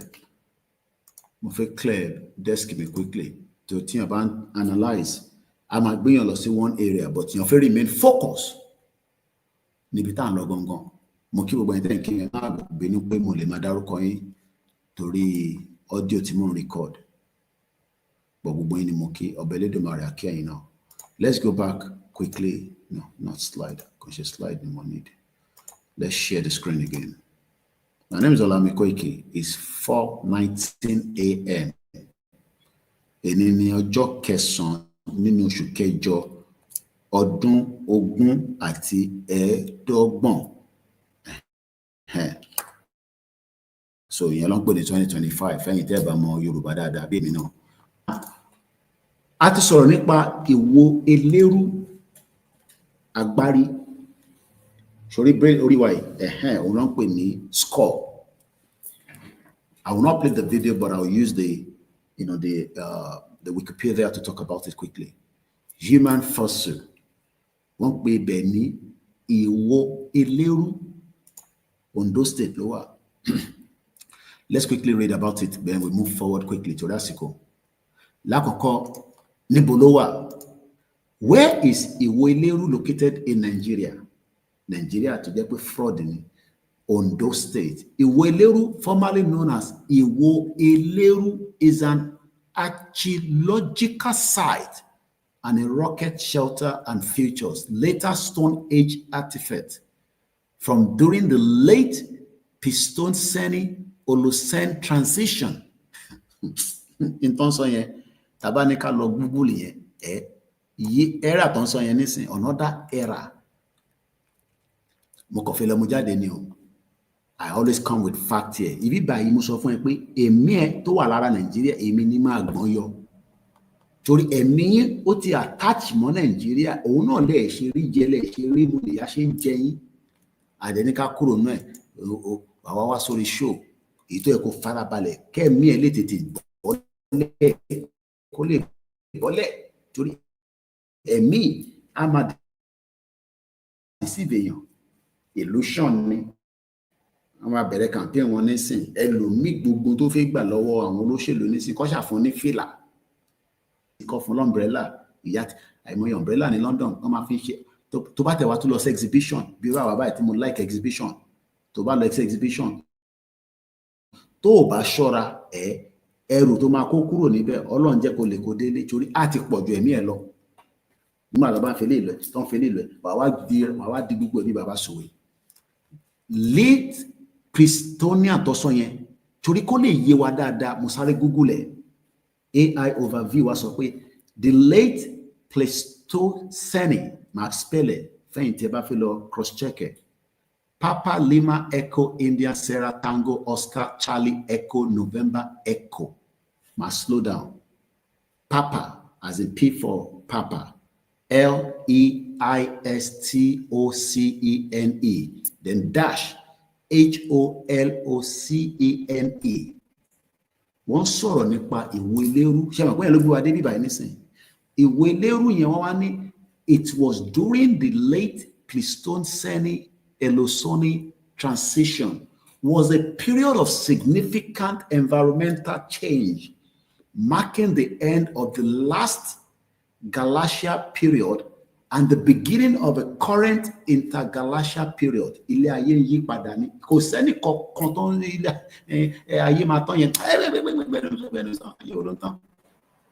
Farabalẹ̀ kó gbọ́rọ̀ ní bíbá kó fọ̀rọ̀ church sílẹ̀ kó sọ̀rọ̀ church lásán ní bàbá mọ́ṣáláṣí à ń sọ̀rọ̀ ilé ayé kankan lọ́sẹ̀ ní wẹ̀ ilẹ̀ Yorùbá máa exist bẹ́ẹ̀ fẹ́ bẹ́ẹ̀ kọ̀ bí Tinubu bá náà wọ́n fẹ́ irọ́ ló pa àwa fẹ́ kílẹ̀ Yorùbá dá dúró.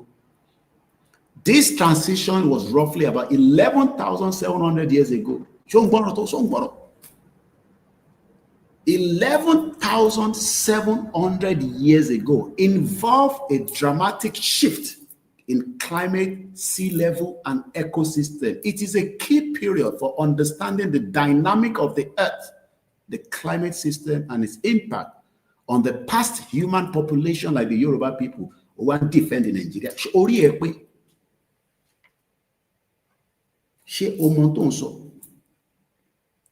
defend in Nigeria. God bless Nigeria. God stupid bí àwa ni. God will fi ìlú tó ń tẹ̀jẹ̀ sílẹ̀. Àná lánàá ọlọ́pàá mẹ́rin. A pa wọ́n kalẹ̀ sílẹ̀ lẹ̀. Yẹ lọ sí ọ̀dọ̀ tí kẹ́lẹ̀ farabalẹ̀ gbọ́ yẹn.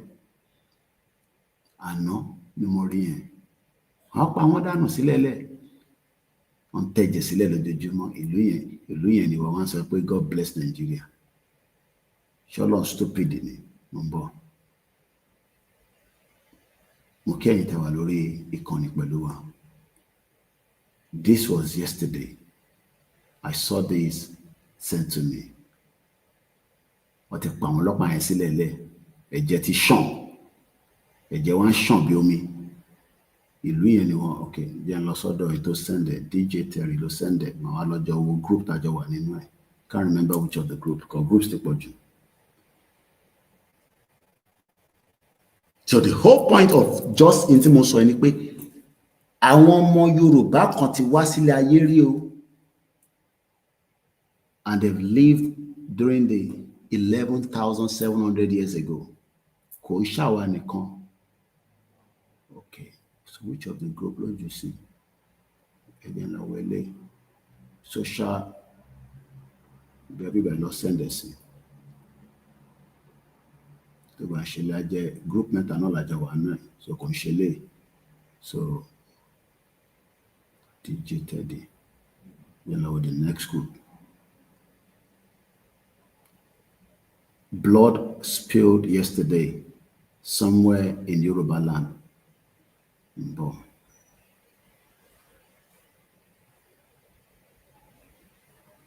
Okay, only let's get the audio out.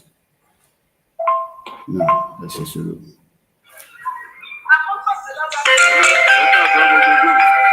Anybody number èèyàn tó lè pín ilé kó pín nọ́mbà wàhálà ṣe ẹni bàbá ńlá báyìí wọ́n ti ya wọ̀gbòrò àwọn bí nápà tó wà inú gbígbà yẹn sì wọ́n lé ní 100 wọ́n wà inú gbòrò báyìí anybody àti ìmọ̀kan tó lè ṣẹlẹ̀ gbogbo àwọn kidnapper ti wà ní wọ́n ti wà ní bàbá ńlá ní gbòrò bàbá ńlá báyìí pẹ̀lú information tí mo gbọ́ sí so anybody tó bá ní nọ́mbà yẹn lè pè wọ́n láwọn tó wà àwọn tó wọ́n ya wọlé lé wọ́n náà lé 100 àwọn kidnapper àwọn bàbá ńlá báyìí mo sì ń bá yín sọ̀rọ̀.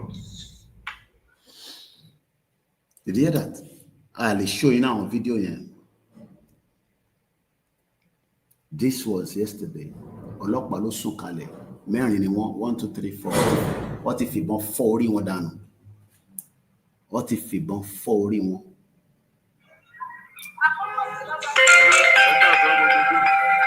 Ẹni bá ní nọ́mbà èèyàn tó lè pín ilé kó pín nọ́mbà wàhálà ṣe ẹni bàbá ńlá báyìí wọ́n ti ya wọ̀gbòrò àwọn bí nápà tó wà inú gbígbà yẹn sì wọ́n lé ní 100 wọ́n wà inú gbòrò báyìí anybody àti ìmọ̀kan tó lè ṣẹlẹ̀ gbogbo àwọn kidnapper ti wà ní wọ́n ti wà ní bàbá ńlá ní gbòrò bàbá ńlá báyìí pẹ̀lú information tí mo gbọ́ sí so anybody tó bá ní nọ́mbà èèyàn lè pè wọ́n láwọn tó wà wọ́n tán ya wọlé lé wọ́n náà lé 100 àwọn kidnapper àwọn bàbá ńlá báyìí mo sì ń bá yín sọ̀rọ̀.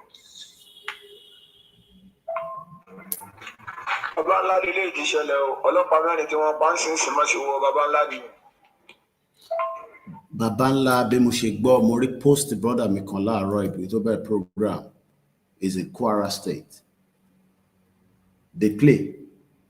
Ẹ má pìtì mi kàní kájọ pìtì ara wa fúnlẹ̀ Yorùbá tó ti ń kúrò lọ́wọ́ wa tábà kíá fún. Let's go back to the broadcast, to the article. So, so even when you talk about Iweleru now, these are people that have lived for over more than 11,000 years ago.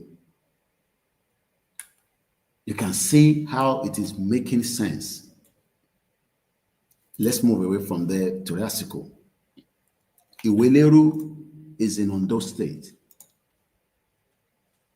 Iweleru, formerly known as Iwo Eleru, is an archaeological site and a rocket shelter that features the later Stone Age artifact during the late Pleistocene Holocene, which is about the late Pleistocene, during the 11,700 years ago. So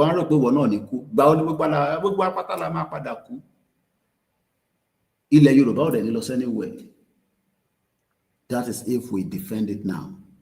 Taba defended our generation that way. Generation to defended. This is why we fight with our last blood.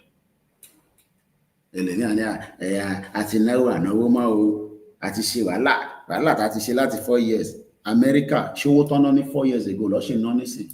America ṣe fold down wọn pé owó budget tá náà ní last 4 years o yẹn náà ló ṣe máa protect America. And like I said, I'm our sort of UK láìpẹ́,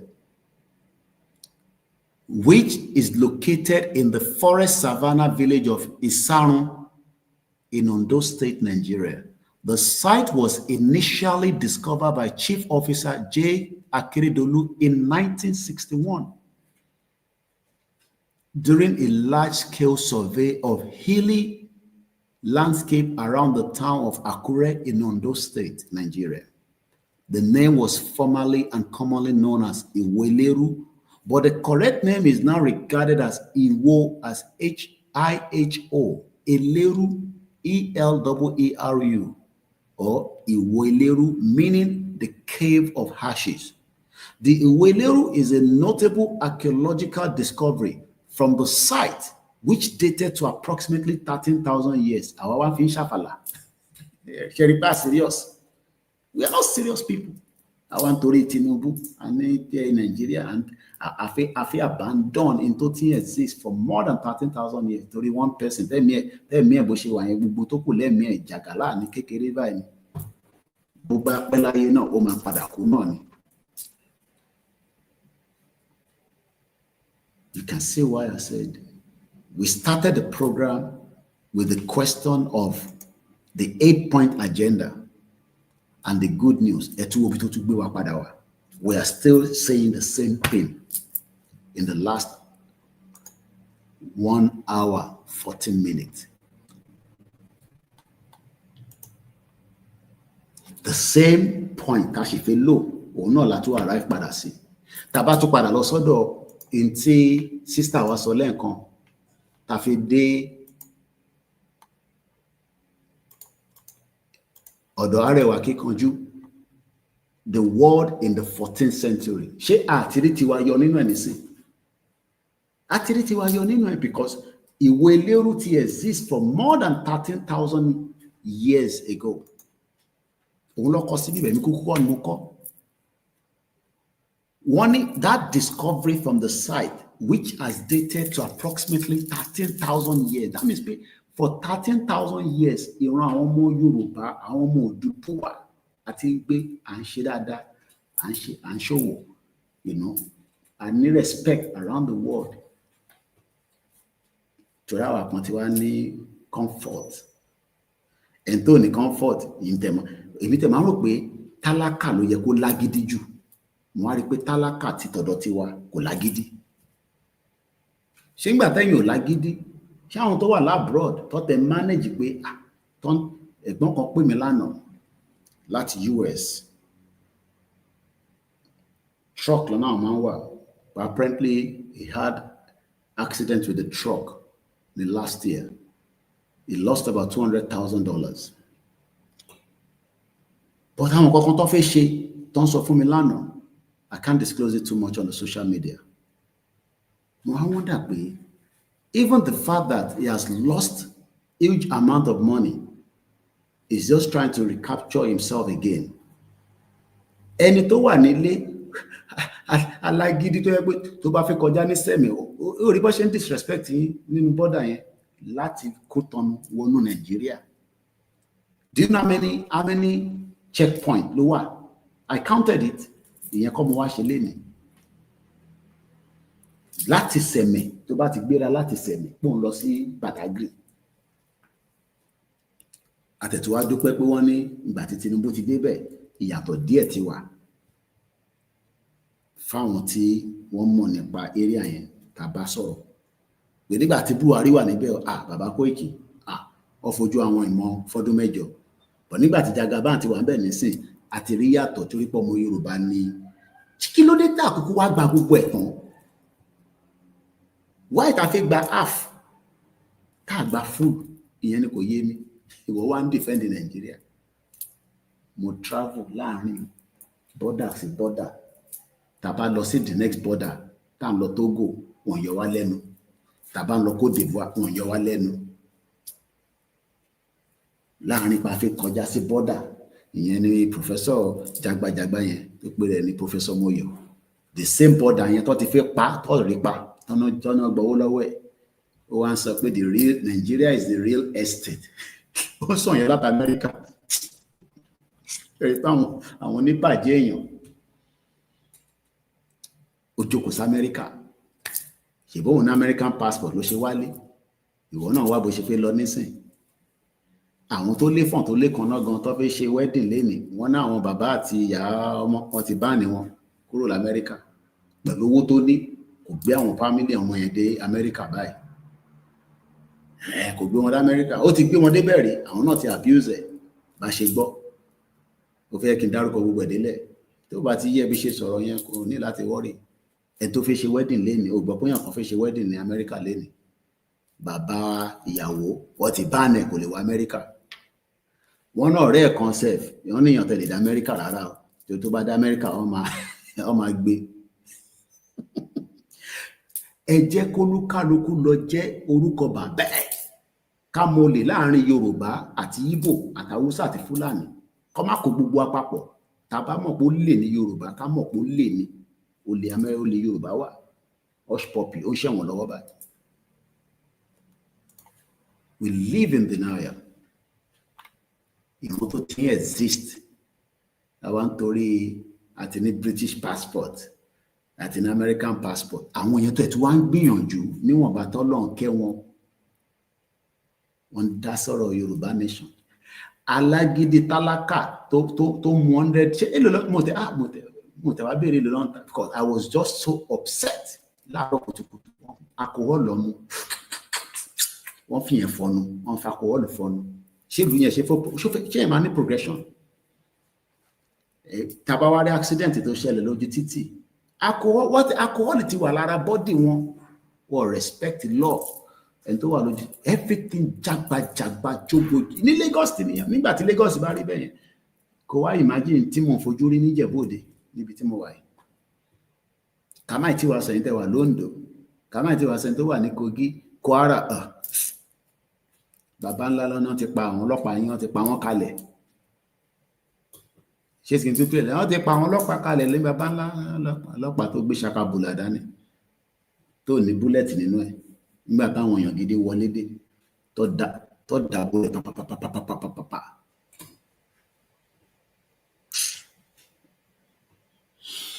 Let's go further. Ibi tí mo fẹ́ lọ gangan ẹja kúrò lọ́dọ̀ ìwò eléru mo ti fún yín information tẹ́ nídìí níbẹ̀ mo kí ẹ̀yin tẹ́ wà lórí ètò mo kí ẹ brother mi only some of our people are fools only thinking of what they want to eat for now níta máa jẹ iná ṣáni.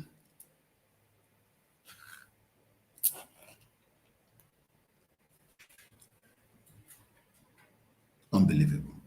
Let's go back. Mo ní Britain ṣekúṣẹyẹ kí sáré gbé yín padà síbẹ̀ cause audio yẹn mo fẹ́ kó gùn púpọ̀ so that abá máa split ẹ̀ sọ́nà mẹ́ta. Ẹni tó bá dẹ̀ ń gbọ́ audio wa tẹ́ bá fẹ́ wo fídíò ẹ máa lọ sórí YouTube channel wa àbí Facebook Koikimedia or Koikimedia backup or WD76 media ẹ bá níbẹ̀ ẹ dẹ̀ follow wa kẹ́ lè máa mọ̀ tó ń lọ fáwọn tó wà lórí audio tó ń gbọ́ wa tó gbọ́ wa ní live báyìí. Ẹ jẹ́ ká padà sọ́dọ̀ ẹ jẹ́ ká kúrò lọ́dọ̀ Arẹwà Akíkanjú ẹ jẹ́ kí èmi náà retweet ẹ rí nísìn nígbà tó sọ̀rọ̀ àlùfàǹṣà kò sẹ́ni tó bá retweet, kò sẹ́ni tó love, ọ̀rọ̀ tó dẹ̀ ń sọ, ọ̀rọ̀ tó ní ṣe. Ọmọ Yorùbá dẹ̀ kún lórí Twitter o. Ọ̀rẹ́ mo máa bá Igbo jà. Tàbá ní afẹ́ Yorùbá nation wọn láwọn ọ̀fẹ́. Mo wá wonder pé kí lẹ̀ ń bá Igbo jà fún nígbà yẹn? Because ẹ lè ṣe kankan fún Igbo nínú Nàìjíríà. Bẹ́ẹ̀ ni mo sọ. Ẹ lè ṣe ìjà pé ìdẹ́lẹ̀ ṣe náà ni pé kẹyọ orúkọ street, kẹyọ Charlie Boy, kẹyọ Fibado sí. Ẹ lè lé Igbo kúrò lórí ilẹ̀ yín right now. Because one Nigeria ni gbogbo yín. Ẹ lè ṣe. The Nigerian law sọ pé anybody can live anywhere. But tá bá ní Yorùbá law, kọ́ wá sọ fún wa pé anybody can live anywhere. Torí pé Britain, ibẹ̀ mo fẹ́ gbé lọ nísìn, the hypocrisy of Britain. Ẹ jẹ́ lọ sọ́dọ̀ Home Office wa. Kí n gbé débẹ̀. 15 years ni mo fi bá wọn fa wàhálà. Wọ́n máa ń pè ní ọ̀dọ̀ wọn máa ń pè ní ilé ńlá. Mo tẹ̀ rántí nígbà tí mo dé UK. Wọ́n sì máa ní ẹ má lọ sí Croydon. Mo máa ń wonder pé kí ló wà ní Croydon yẹn? Wọ́n níbẹ̀ ni ilé ńlá wà. Tó bá ń gbọ́ ilé ńlá. Bí àwọn àǹtí ẹ̀, because púpọ̀ nínú yín, àwọn family yín ò really disclose ọ̀rọ̀ immigration. Ìgbà tèmi wà ní Nigeria, kí tó travel in 1998. Mom sí mi ti sọ̀rọ̀ immigration for me because she also has to go through immigration. So tí mo mọ̀ ni, but some of your own friends now, wọ́n máa hide fún yín. Tó bá rẹ̀ tó post Facebook page tó dúró sẹ́gbẹ̀ẹ́ stadium. Irọ́ ni kò wọnú stadium o.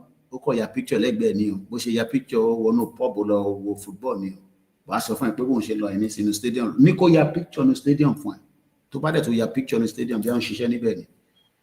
So wọ́n máa ń pè bìkan ní ilé ńlá. Tó bá ń gbọ́ ilé ńlá, Home Office ló ń pè níbẹ̀. Croydon ló wà. Building yẹn, ọ̀pọ̀lọpọ̀ èèyàn fẹ́ déwájú bẹ̀ rárá. Especially tó bá níwèé. Bọ́n mọ̀ pé àwọn àgbà tẹ́mi dẹ̀ dé UK ni wọ́n délé ńlá. Ìgbìmọ̀ tẹ́ mọ̀ pé bí wọ́n pè níbẹ̀. Àwa ti wọ club lọ. Gbé mọ́tò àkọ́ṣeré lọ sọ́nà Croydon. Àtúwà tún sọnù.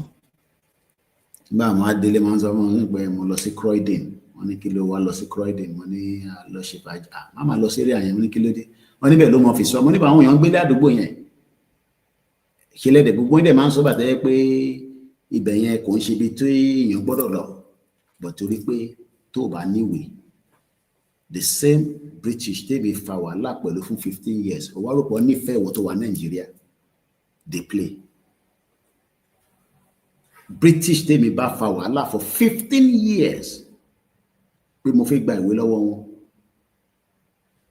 Kò ń ṣe pé àmọ́ ọ̀nà tí mo lè fi gbà. Ìbí máa lọ fẹ́ òyìnbó kan máa fún lóyún, máa bímọ fún.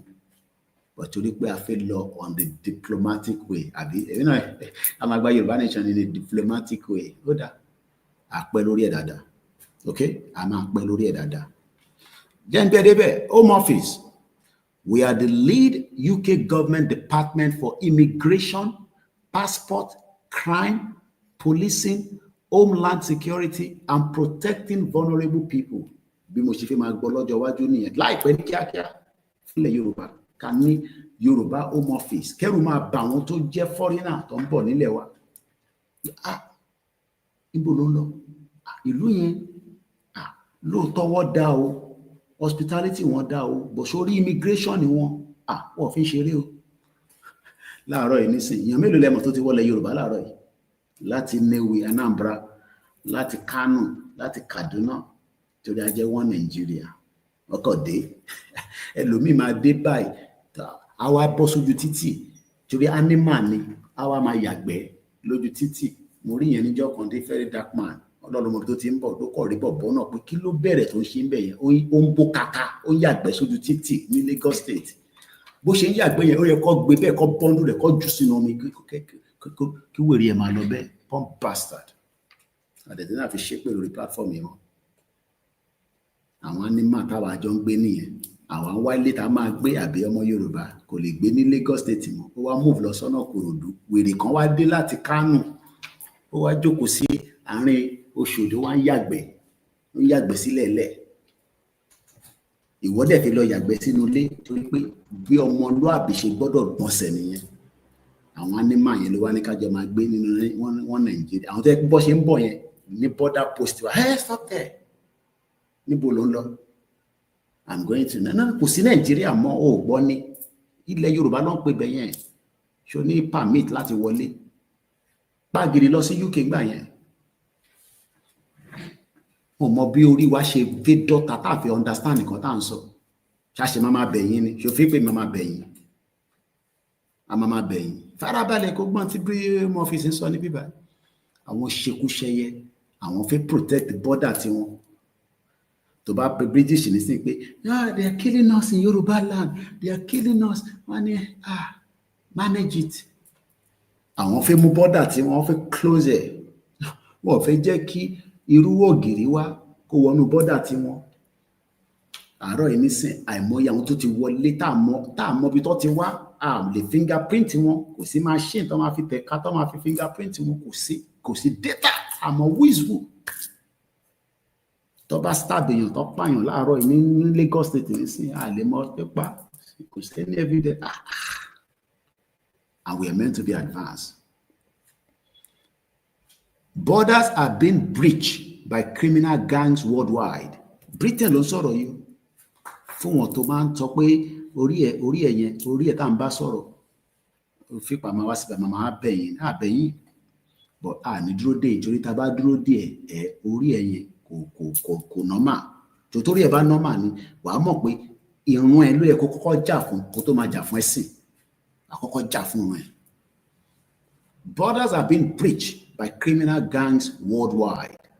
Farabalẹ̀ kó gbọ́n tí wọ́n sọ this is the UK tó kó Nàìjíríà tó pè wá ní wọ́n Nàìjíríà mo sọ fún ẹ pé hypocrisy ló fi pa wọn ìyẹn náà lọ ṣe lè recognize Palestine as a state torí wọ́n mọ̀ páwọn làwọn tọwọ́ bọ gbogbo ẹ̀ látẹ̀yìn gbogbo wàhálà tó ṣẹlẹ̀ láyé lẹ́nìí ọwọ́ Britain la máa ti bá tó bá ní ìlú tó ṣe jàǹbá jù lágbàáyé number 1 jàǹbá lágbàáyé Britain 200 years àmọ́ bí Elédùmarè ṣe fún wọn ní that kind of power fi wá shift bí ká padà síbi tí àwa ti jẹ́ pé àwa gangan ni Ọlọ́run dá pé àwa gangan lọ lórí àwa ti ń jẹ gungun àwa ń jẹ gungun káàkiri.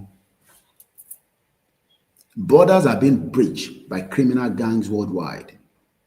Life-threatening channel crossing have occurred for years. It is time to act. Border Security Command is how we will fight back.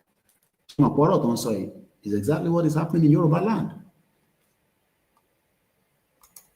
In Tiwon Sogongoin is exactly what we are experiencing in Yoruba land. Mo wá realize pé bí ṣe sọ mo wá lọ wúmà tí mo study Baba Ahmed Akin Baba Ahmed yẹn mo wá ṣe understand pé in táwọn Yorùbá like ní analysis ká jókòó the action kankan mo wá realize pé Britain ó ti fi tí wọ́n ti fi kó bá wa.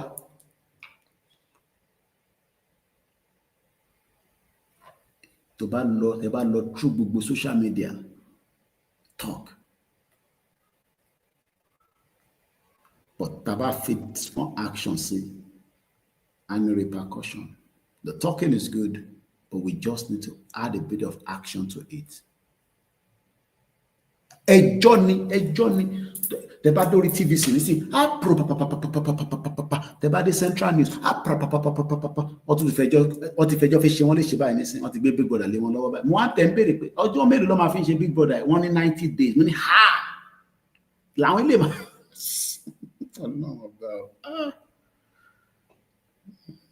oríṣiríṣi distraction. We're talking about our life that is in danger.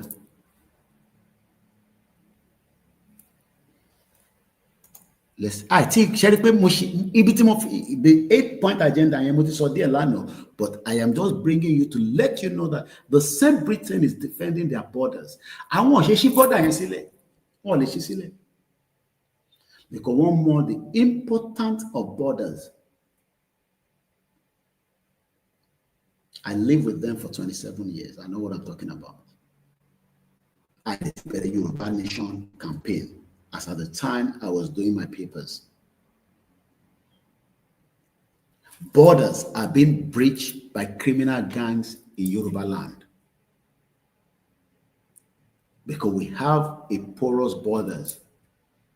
anybody will just wake up from Mali. In 2021, mo ti sọ ọ̀rọ̀ yìí rí, èmi àti Chief Olóyè ọmọ Adéyẹmọ, mo ní sọ àdúgbò yẹn, adé ìlú yẹn, àbá wọn tó ń wa kùsà. Ìjọ ìmú kọ́kọ́ mọ́mọ́ tó ń pè ní kùsà, èmi mọ̀ pé góòlù ló ń pè bẹ́ẹ̀. Kò ṣe pé wọ́n àbá wọn níbẹ̀, wọn mọ̀ pa ń bọ̀. We went in quietly, just like bí ṣe lọ sí Lagos State. Tí mo announce pé mo ń bọ̀. I can travel to anywhere in Yoruba land unannounced and do my investigation and walk out again. Ìdí tí mo dẹ̀ ṣe fairly expose ẹ̀ pé ìkan náà àwọn balẹ̀ Yorùbá mọ̀ nípa bó ṣe ń wa kùsà yẹn. And I have that video of the evidence that they gave us. But I told you for Jawaju. I can't. I will tell you, where are you from? Senegal. You won't come? One what? You don't Larry. You look on show like where Kwara inoni. Just 2 days ago, mo ṣe video yẹn. Ó ti daworo. Everybody ti sálọ. Is exactly the same kind of situation at Backpade. This was in 2021. It's now still happening in 2025. Oh, there's a quick question of Mashele. It won't go Lagos State. Lagos State by money lower. Lagos State Miriam. Teba careful. Koda. Go in short or Igbo nìkan. Àwọn tí Tinubu fẹ́ gbé Lagos lé lọ́wọ́. Tó bá gbà mọ́ yín lọ́wọ́ tán. Bóyá lẹ máa rí gbà in another 30 years. The plan that these people have that they're projecting. Let's move forward because Mufeki broadcast could be more than 2 hours long. Okay, so that be tesu malo lie down so the bed bada. Let's continue quickly. Now, this is where I want to talk about. 11 hours ago, Lori Twitter handle Tonkweni X. Small boat migrants. Mashallah, if I understand let me just read it first, then I'll do the. Àwọn tó ń wò wá lórí YouTube, ẹ rí pé àwọn kan wọ́n check wọn today. Small boat migrants who arrived in the UK illegally are now faced being detained and returned back to France. Why tá lè ṣe the same thing nílẹ̀ Yorùbá? Àwọn tó gbéra láti France lórí boat kékèké tó máa fi ń ṣe operation nìyẹn ó wá land sí UK bó ṣe wá ń dé báyìí ọwọ́ bá tẹ̀ wọ́n. Britain dẹ̀ ti sign agreement pẹ̀lú France ní 3 weeks ago nígbà tí Macron wá sí London tó wá bá Keir Starmer our prime minister pé anybody tá bá ti gbà tó dé lórí omi àdàpadà sọ́dọ̀ yín wọ́n ti sign agreement yẹn òun lẹ̀ ń wò lọ́wọ́lọ́wọ́ nísìnyí. Kí ló dé táwọn Fúlàní tó ń dé tá lè dá wọn padà? A lè dá wọn padà. Ẹ mọ̀ why? Because there is an hidden agenda to take the land. And I'm going to buttress that quickly. Mo kàn rántí nísìnyí. Mo post it náà lánàá. Mo post it sí. I think I posted it on the Facebook. I will not play the video. But Malomu extract into Mukole Lori.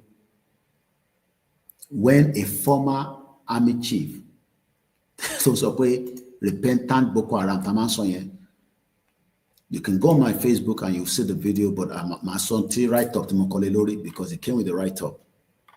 It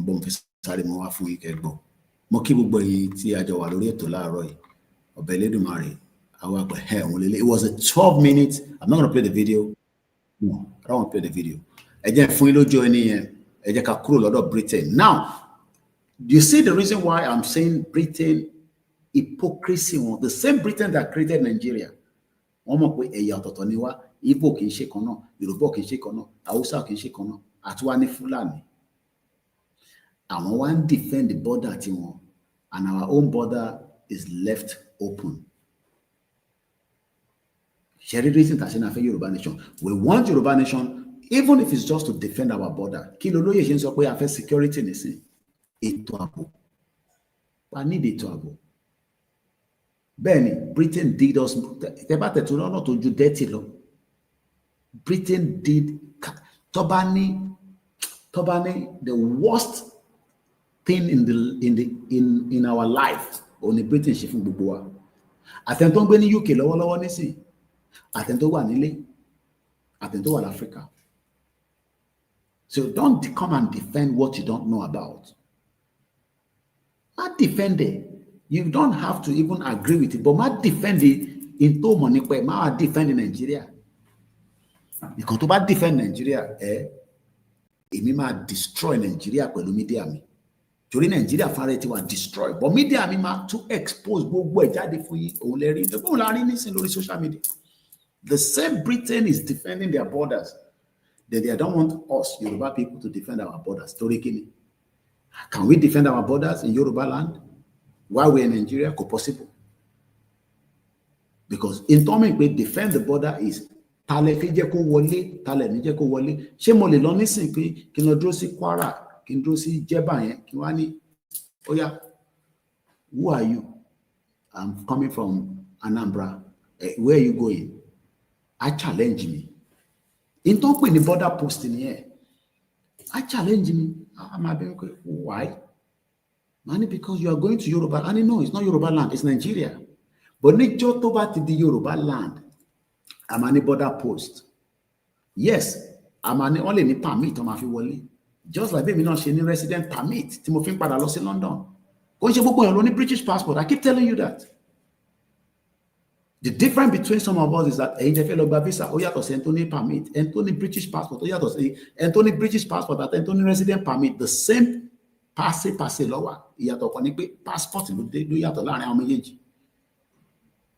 But the same permit allows me to return back to UK. It allows me to work, not 16 hours, be student visa. It allows me to live there. It allows me to have access to medical.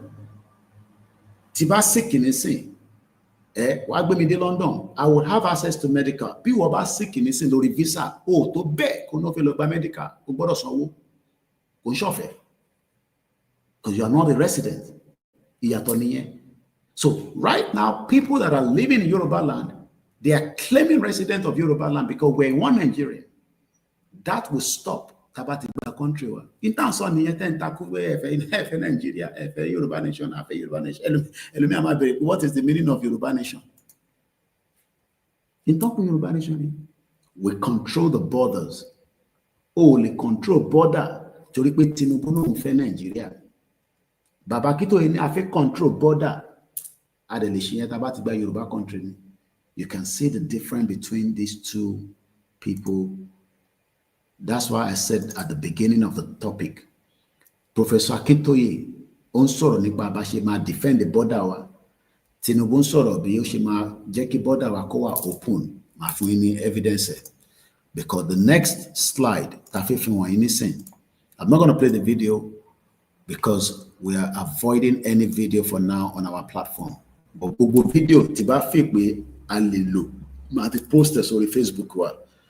Arákùnrin tẹ́ ń rí èyí tẹ́ ń wò mí lórí screen. Ẹ gbọ́ ọ̀rọ̀ tó lè máa rùnyàn nínú, tó lè máa bíyàn nínú, tó jẹ́ pé bíyàn bó ṣe ń sọ̀rọ̀ yìí, ó yẹ ká dà nǹkan rú ni. But mo ní tálákà tiwa ní Nàìjíríà, nílẹ̀ Yorùbá, tálákà tó fẹ́ wàhálà ni wá. Àti accept the fate wa. Ẹ̀wọ̀n tó fi ṣe headline here. This is a national television platform. Àbí kílẹ̀ máa pè mainstream media, Arise News. Wọ́n wá gbélé wa. Èmi tèmi ń sọ̀rọ̀ Yorùbá nation, wọ́n ní gbé mi wá nísìn. Ẹ gbọ́ ọ̀rọ̀ tó sọ. Màá kọ̀ ká fún yín sétí kẹ́ gbọ́. Wọ́n á ní play video yẹn.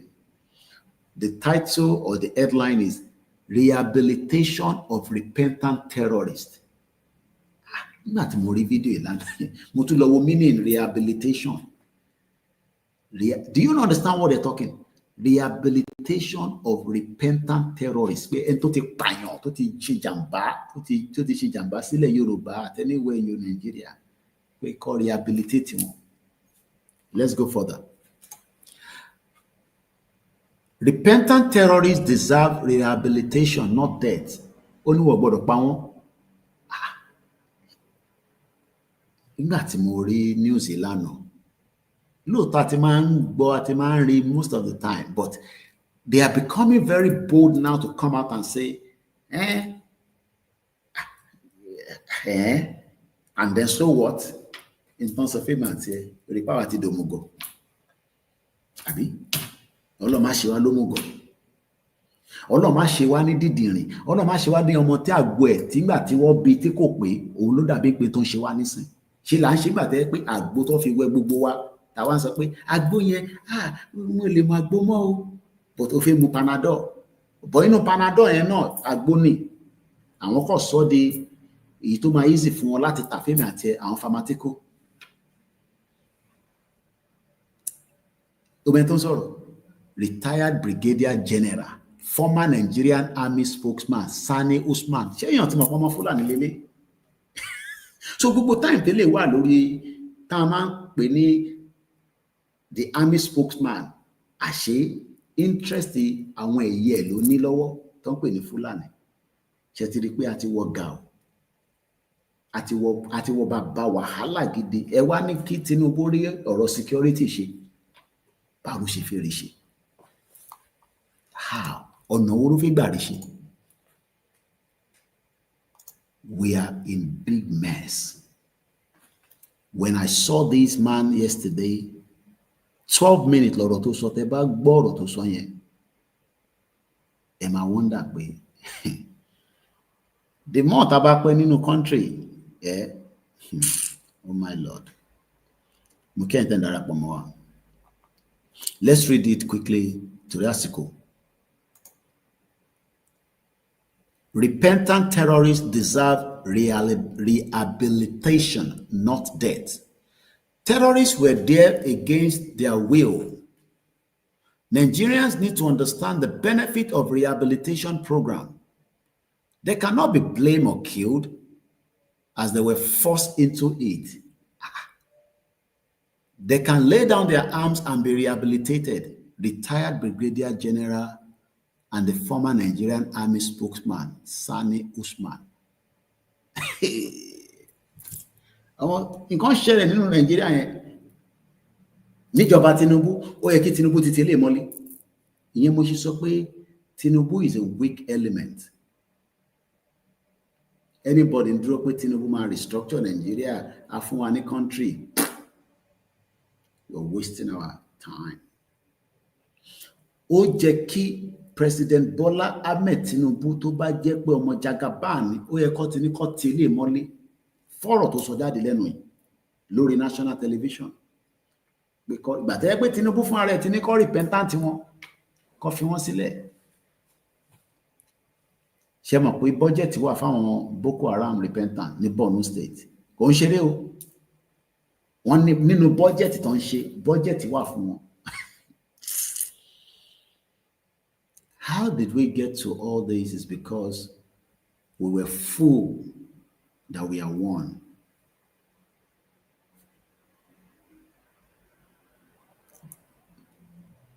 Ó dà pé ẹ̀gbọ́n tí mo kà ń bẹ̀ yẹn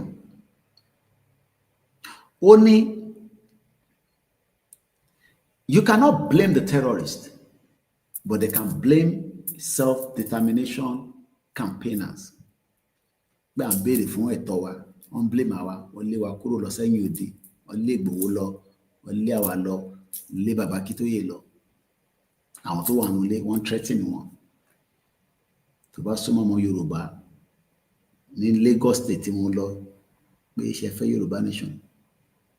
Ó máa rò pé ọlọ́pàá ni ẹ́, pé bí ọwọ́ wọ́ ọ̀rọ̀ lẹ́nu òun ni.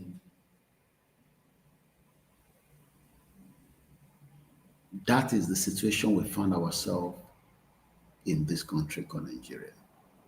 You must put Nibiba, it come with facts and evidence.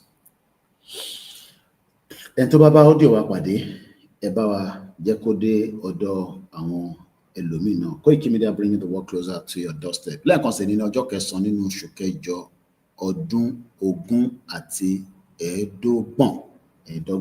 Mo kí gbogbo ẹni tó bá gbọ́dọ̀ wa. Now, that audio is now being released and it will be spread around for those of us. Ǹjẹ́ kí n sáré kí gbogbo ẹ̀yin tí ẹ ti darapọ̀ mọ́ wa láti ìgbà tá ti wà lórí ètò náà. Bọ̀ ká tó máa kí yín lẹ́ẹ̀kan sí, mo fẹ́ kẹ́ tún wo 8-point agenda Tinubu a sọ̀rọ̀ lé lórí náà lánàá níwọ̀n bàtà lè sọ. These are the 8-point agenda. Ẹ lè má láǹfààní àti gbọ́ tànà. Ẹ jọ̀ọ́ láàárín 3 minutes èyí tẹ́ ń gbọ́ wa ẹ lè bá mi kọ sínú comment section. Èyí tó bá ti ṣiṣẹ́ fún yín níjọ́ tí Tinubu ti di president títí di wákàtí àti pé ṣó lè ṣiṣẹ́ fún yín tí Tinubu bá tún di president after 2027. 8-point agenda tí Tinubu fi campaign òun lélẹ́yìí. Number 1, food security. Ó ní gbogbo ọmọ Yorùbá pátá ebi ò ní pa yín, ìyà ò ní jẹ yín, gbogbo nǹkan á máa ṣiṣẹ́, ó á máa róúnjẹ jẹ, ó á máa rómi mu, gbogbo á máa lọ. Ending poverty. Tinubu ní òun ti end the poverty láti ìgbà tóun ti dé. Ẹ̀yin tẹ́ wá ń tọrọ owó, kí lẹ̀ ń tọrọ owó fún? Ẹ̀yin tẹ́ máa ń ní ká ya pé ẹnu gbẹ nǹkan kan. Ibi Tinubu náà ti end poverty nílẹ̀ Yorùbá. Ṣé poverty ṣì wà ní? Do we still have poverty in Yoruba land? I don't think so. Please don't come and tell us we have poverty, because the 8-point agenda of Tinubu says it's going to end poverty. Ìrọ̀lẹ́ ń pa fún àwọn diaspora, ẹ kàn fowó àfi máa mú pepper soup ni. Púpọ̀ náà ti kọ́lé, ẹ ti ní títì, everything is working. Gbogbo ẹ ṣiṣẹ́, ẹ máa gbárọ́ fún wa. Ẹ̀gbọ́n mi tó ní ages ní dey play. Ìrọ̀ play. No poverty in Yoruba land anymore. Àbí poverty wà? Ṣé poverty wà? Mo bí ẹ máa kí anybody gbọ́. Ṣé poverty ṣe wà? Ṣé food security yìí náà kọ́? Number 3, economic growth and job creation. Ṣé o ti ríṣẹ́? Mo rí bọ̀bọ̀ kan, ó náà ná 10 million. Òun fi kàwé, kò tí ríṣẹ́. Ó wà lórí Twitter. Ó náà òun ná 10 million naira. Number 4, èmi tẹ̀ láìkè lé. Ìwọ tó náà wá owó tó fẹ́ fi ṣe, má lọ yá owó lápò gbọ́múlé lantan. Wọ́n owó ti wà, access to capital. Lọ sínú báǹkì láàárọ̀ Monday, torí báǹkì yóò kì í ṣí lénìí, bọ̀ lọ́dọ̀ tí wà àwọn báǹkì kan máa ń ṣí. Tó bá ti dijọ́ Monday, wọnú báǹkì lọ. Kò sọ fún wọn pé kó fún ẹ ní owó, ó fẹ́ fi dá òwò sílẹ̀, àbí ilé tó ń kọ́ yẹn tó jẹ́ pé sìmẹ́ǹtì tó wọ́n yẹn lọ gba lóònù kó fi parí ẹ̀. Tinubu ní access to capital. Bí Tinubu ṣe ń yá owó, ó náà yìí náà lè ní access sínú owó yẹn, ẹ lọ gbà náà ẹ̀. Access to capital. Ìyẹn ló ń pè ní access to capital. Number 5, improving security. Tinubu ní security ti wà pa.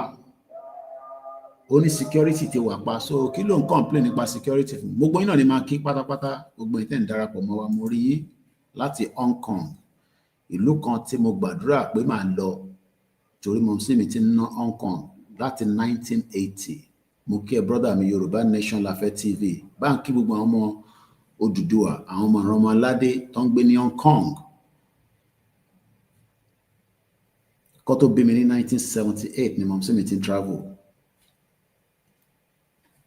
Nígbà tó di 1990 lórí pé Nàìjíríà tó ń sọ Nàìjíríà tí wọ́n ṣẹ̀fẹ̀ tó fi parẹ́ lé lórí. Nàìjíríà tó fi parẹ́ lé lórí. Nigeria will be great, shut up. Okay. Ìyá tó ti ń travel kó tó bí èmi ní 1978, ọmọ 1978 ni mí. My mom first traveled to UK, I believe she said in 1970, we have 74, somewhere around there. Or they be me in 1978, or they be me see Britain, see United Kingdom. Which toba be me John long, I will be an automatic British citizen. No anian. Omoriti mi ma sọ bẹ́ẹ̀. Ẹni tó bí tó jẹ́ last born ni màmá mi Tòkunbọ̀. Ọmọ kan tó bá bí sí lóyìnbó Tòkunbọ̀ ló máa ń jẹ́. 1980 ló bí. 19 mo kọ exactly around 1980. Only the last set of people to be ní era yẹn tí Margaret Thatcher fi ní anybody tó bá tún bí sí bíbá eléyìí tí Trump ṣe ń ṣe nísìnyí fún America pé ó lè bímọ sí America kó become an American citizen. Margaret Thatcher ló end ní 1980. Last born mi jàǹfààní ẹ̀. So ó mọ̀ kó tó bá kọ́ bí mi náà sí UK ní 1978. Bówó bí mi sí UK torí pé Nàìjíríà ṣe yànmùyànmù. Mọ̀ sí mi rò pé Nàìjíríà yànmùyànmù ni. Ọmọ ọ̀dọ́ wà, ọkọ ẹ̀wọ̀ òkè, ó lówó lọ́wọ́, Alhaji Mojeed Koiki, gbogbo nǹkan lọ, ó ń travel, ó ń lọ everywhere. Ìyà ò jẹ mí títí di wákàtí yìí. But tí wọ́n bá ní security wà fún ẹ nínú Nàìjíríà, it's okay. O lè keep Nàìjíríà, but àwọn ò fẹ́ keep Nàìjíríà tó àwọn èèyàn wa tèmi bá sọ̀rọ̀ lẹ́kọ̀ọ́ wọ́n sọ fún mi pé bàbá Koiki kò sí security o. Tó bá ti di aago 8 báyìí àwọn èèyàn máa sáré lákáláká mo níbo lẹ́ ń lọ náà tí ń lọlé. Kò sí nightlife kankan lẹ́kọ̀ọ́, gbogbo nightlife ẹ̀rọ pé kò sí nightlife because flight ò ṣiṣẹ́ after 1 o'clock gbogbo ẹ̀ ti down pam. Lọ sí Turkey wàá gbà pé ilé ayé ó sweet. Bí plane nìkan ṣe ń land nìkan gbéra tílẹ̀ máa fi mọ́ 24/7 ní Turkey. Mo kẹ́yìn wa a ní pẹ́ parí ètò gbogbo iná ni máa ké gbogbo ìtẹ̀ wọlé. Number 6, improving the playing field. Kí lẹ wá fẹ́ jápa fún? Ẹ̀yin má jápa, àwa tá ti jápa yẹn àwa ti wà òkè lọ́hùn, ẹ̀yin má tún jápa because Tinubu ní playing field máa wà fún yín. Mechanic nìyẹn, o lè compete pẹ̀lú mechanic London. O lè compete, ṣó mọ̀ pé tó ń ṣe mechanic ní United Arab Emirates, o lè compete pẹ̀lú ẹ̀. Ọlọ́run jẹ́ kó rí ná, ìwọ tó ń ṣe welder.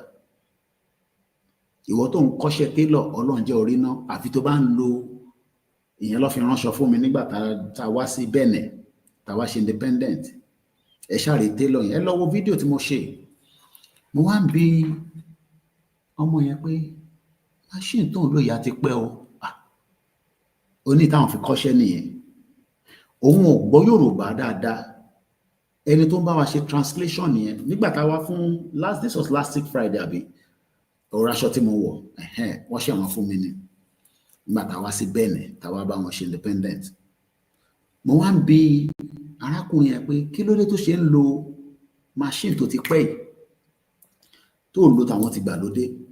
Wọ́n ní kó lè bá kọ́ṣẹ́ dáadáa kó lè mọṣẹ́ dáadáa ló ṣe máa ń lo àwọn machine yẹn. Wọ́n wá sọ nǹkan tó make sense. Wọ́n ní ṣé mo mọ̀ pé bá ṣe gbáṣọ yẹn dé because emergency la gbáṣọ yẹn dé bẹ́ẹ̀ because aṣọ ta fi rà gangan wọn ò ní la fi rà àǹkárá yẹn ó dẹ̀ dá lára wa èmi àtàwọn staff mi tájọ lọ sí Benin. Wọ́n tó bá múná lọ machine yẹn máa ṣiṣẹ́.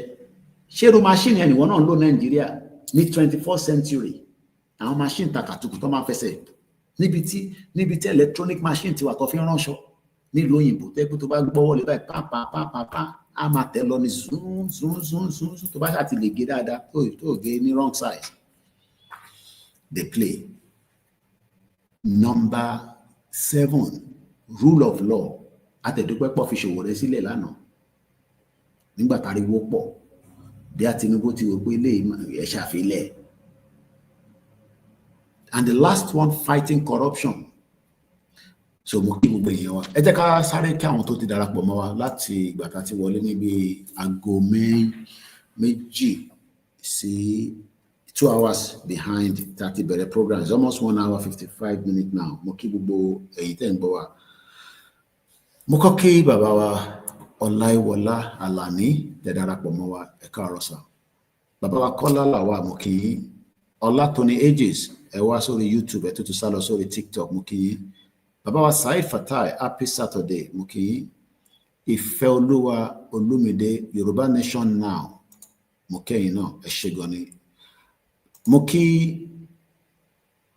ìyá wa Namota Tinuade Aminu mo kí yín o ẹni ẹkọ ètò ẹdẹ tó sọ pé God bless you.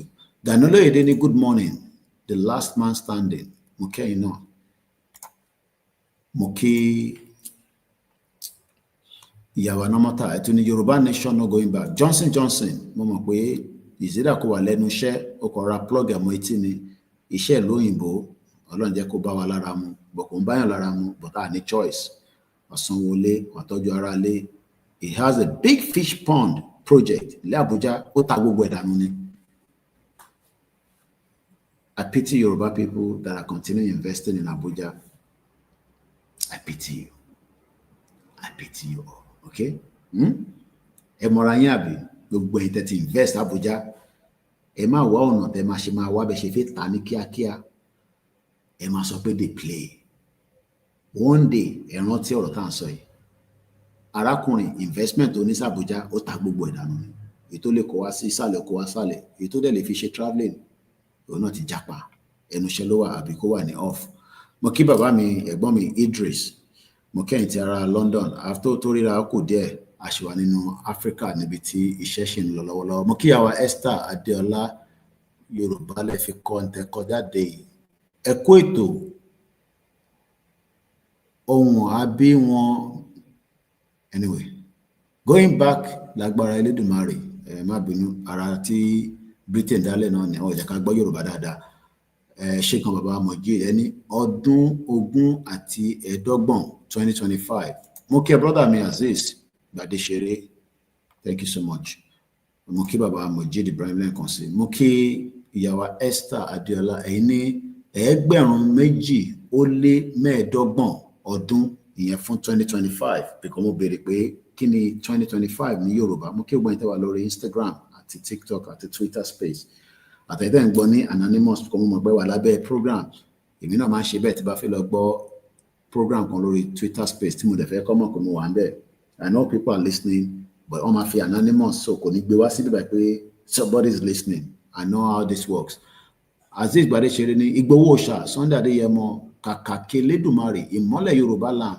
good evening to you my hero mo kí màmá tó bí mi lọ́mọ mo kí bàbá wa Wàsíù Táíwò Anjorin mo kí ẹ Noah mo kí bàbá wa Wàsíù Tìámíù ẹni ẹ̀kọ́ ètò akó ojúmọ́ bẹ́ẹ̀ ni èmi lọ sùn padà báyìí nísìnyí mo kí ìyàwó Pastor Mo some of you don't know what Fulani has done in the life of our people ìkan náà family wọn Fulani pa sí Port Harcourt tẹ bá rí diaspora tó ń tara tàtàtà pé kí ilẹ̀ Yorùbá kó dé tẹ́yìn tẹ wà ń lé tẹ́yìn sọ pé ẹ̀fẹ́ Yorùbá nation torí pé Fulani ò tí àtàkì ìkan náà family yìí mo kí ẹ mo rí Aziz Shakiru mo rí ẹ tó ti wọlé bí tẹ̀ tí dé sálẹ̀ Pastor Money why will I believe such a man whose first time has destroyed many lives ìyẹn Jagaban first time àárín kankan ẹnu gbẹ ní everywhere everybody wá small money ni ẹ fún wa lówó ń bẹ̀ yẹn fún wa lówó ń bẹ̀ yẹn lọ́n kò ṣàánú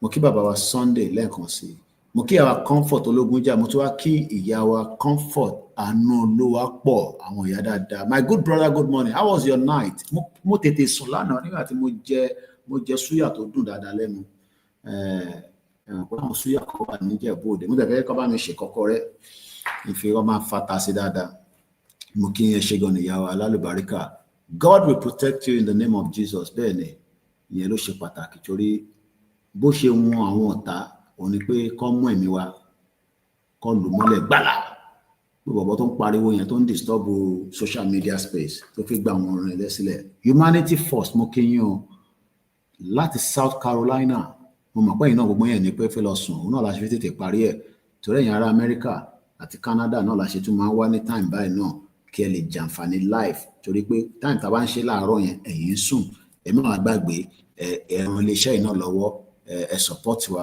financially prayer and also ẹ fáwọn náà ní gift bẹ́ẹ̀ ṣe ń fáwọn pastor náà ní gift ẹ fáwọn náà ní gift iléeṣẹ́ kan náà ní bíbá ẹ support wa.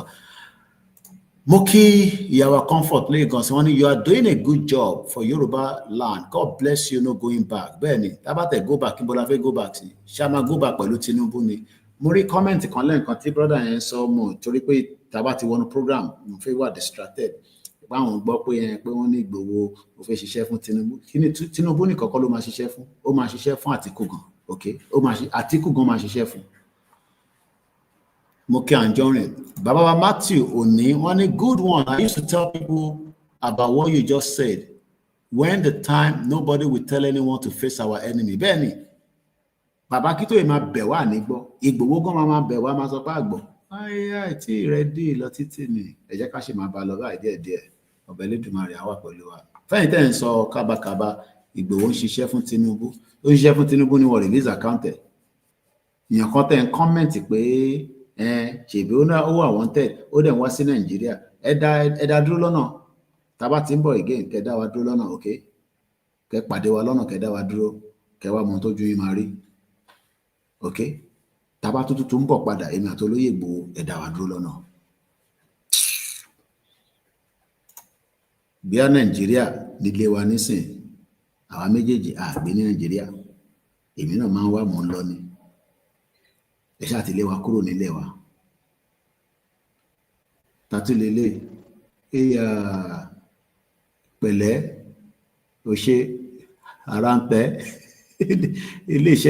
ilé ìmúrò ọṣẹ release ẹ ní Omartin hospital pẹ̀lẹ́ ṣó ti lògùn ẹ lálẹ́ yìí èyà pẹ̀lẹ́ ó ti lògùn ẹ mo rí pé ó lògùn ẹ èyà ó ní jobless pẹ̀lẹ́ ṣe ọ̀pọ̀lọpọ̀ àwọn èèyàn wà ní wọ́n pèbì kan ládùúgbò wa ní ilé nísìn wọ́n ṣe release ẹ̀ ni tó bá dẹ̀ release wọn bẹ́ẹ̀ yẹn wọ́n máa ní kó wá test bí wọ́n sì lè wà capable láti padà sínú society wọ́n ṣe release ẹ̀ ní Omartin hospital yẹn tẹ́ ẹ̀ bá mọ̀ ó dàbí equivalent to Aro psychiatric hospital ibẹ̀ ló ti máa ń tọ́jú àwọn tó ní àrùn ọpọlọ so tẹ́ bá ti rí wọn tó bá ti wọlé bẹ́ẹ̀ yẹn sórí TikTok tí mo realize pé TikTok ló máa ń pọ̀ sí jù so wọ́n máa wá ń test ground wọ́n ní àrùn ọpọlọ so ilé nísìn tó wá jáde tó ń sọ̀rọ̀ nísìn ẹni tó ń kọ yìí nísìn rí pé àrùn ọpọlọ ó wà lórí ẹ̀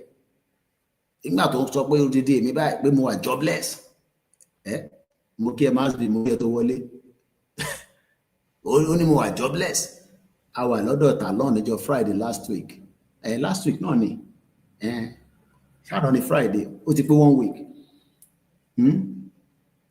what do you do ó ń béèrè lọ́wọ́ journalist pé what do you do ṣẹ̀rí pé definitely ṣẹ̀rí pọ́rọ̀ tí mò ń sọ ó tálè mo kí ẹ máa bí ó ti ní àrùn ọpọlọ ẹni tó bá wà ní UK tó bá ń gba treatment kan nínú Omartin yẹn náà wọ́n bímọ níbẹ̀ but àwọn kan wà níbẹ̀ wọ́n máa ń tọ́jú wọn àwọn tó ní àrùn ọpọlọ àwọn tó ti ní àrùn ọpọlọ àwọn tó ní àrùn ọpọlọ so ẹ jẹ́ ká kí àwọn èèyàn wa tó kù ní kíákíá kí a tó máa mú ètò yẹn wá sílẹ̀ mo kí gbogbo ẹ̀yin tí ẹ ti darapọ̀ mọ́ wa ní àárọ̀ yìí ọba Elédùmarè á wà pẹ̀lú wa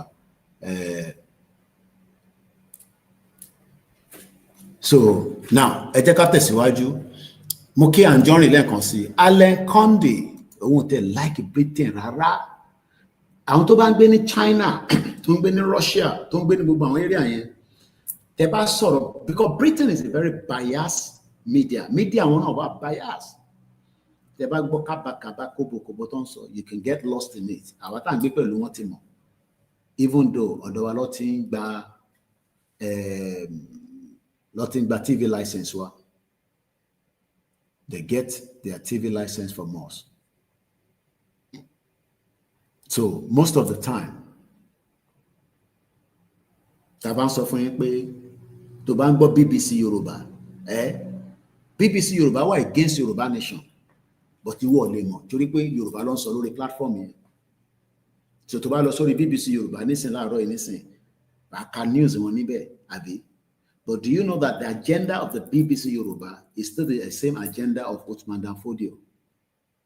Ó lè mọ̀ torí èdè Yorùbá ló ń sọ, but agenda BBC Yorùbá is against the wish of a true Yorùbá sons and daughters, or tó bá jẹ́ pé wọ́n tó fi gbọ́ Yorùbá pé àwọn ọmọ Odùduwà, but ó lè mọ̀ torí ó gbé ní Britain èmi gbé pẹ̀lú wọn.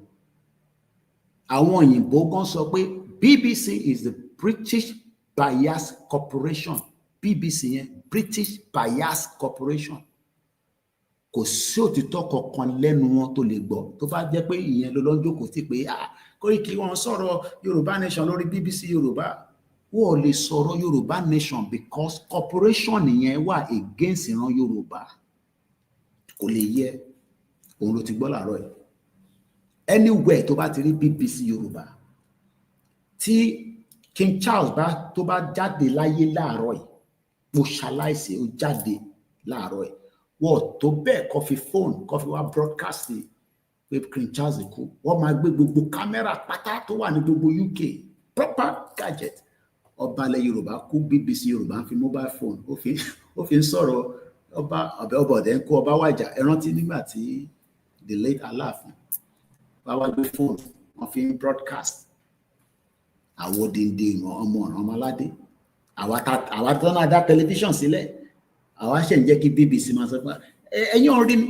àwa fi fóònù a mú fóònù báyìí àní BBC Yorùbá náà lẹ́yìn gbọ́ yìí pápápápápápápá wọ́n lè ever ràn àwọn correspondent wọn kọ́sítọ̀ kalẹ̀ pẹ̀lú gadget ńláńláńlá because they are against us. But many of you never understand what media, the power of the media. So to Bangbo BBC, Nigeria, anything BBC, forget it. So Mukiala Konde. So anybody that lives in China and that access doesn't want to have anything to do with Britain at all. I call a fortunate people I think for a very long time.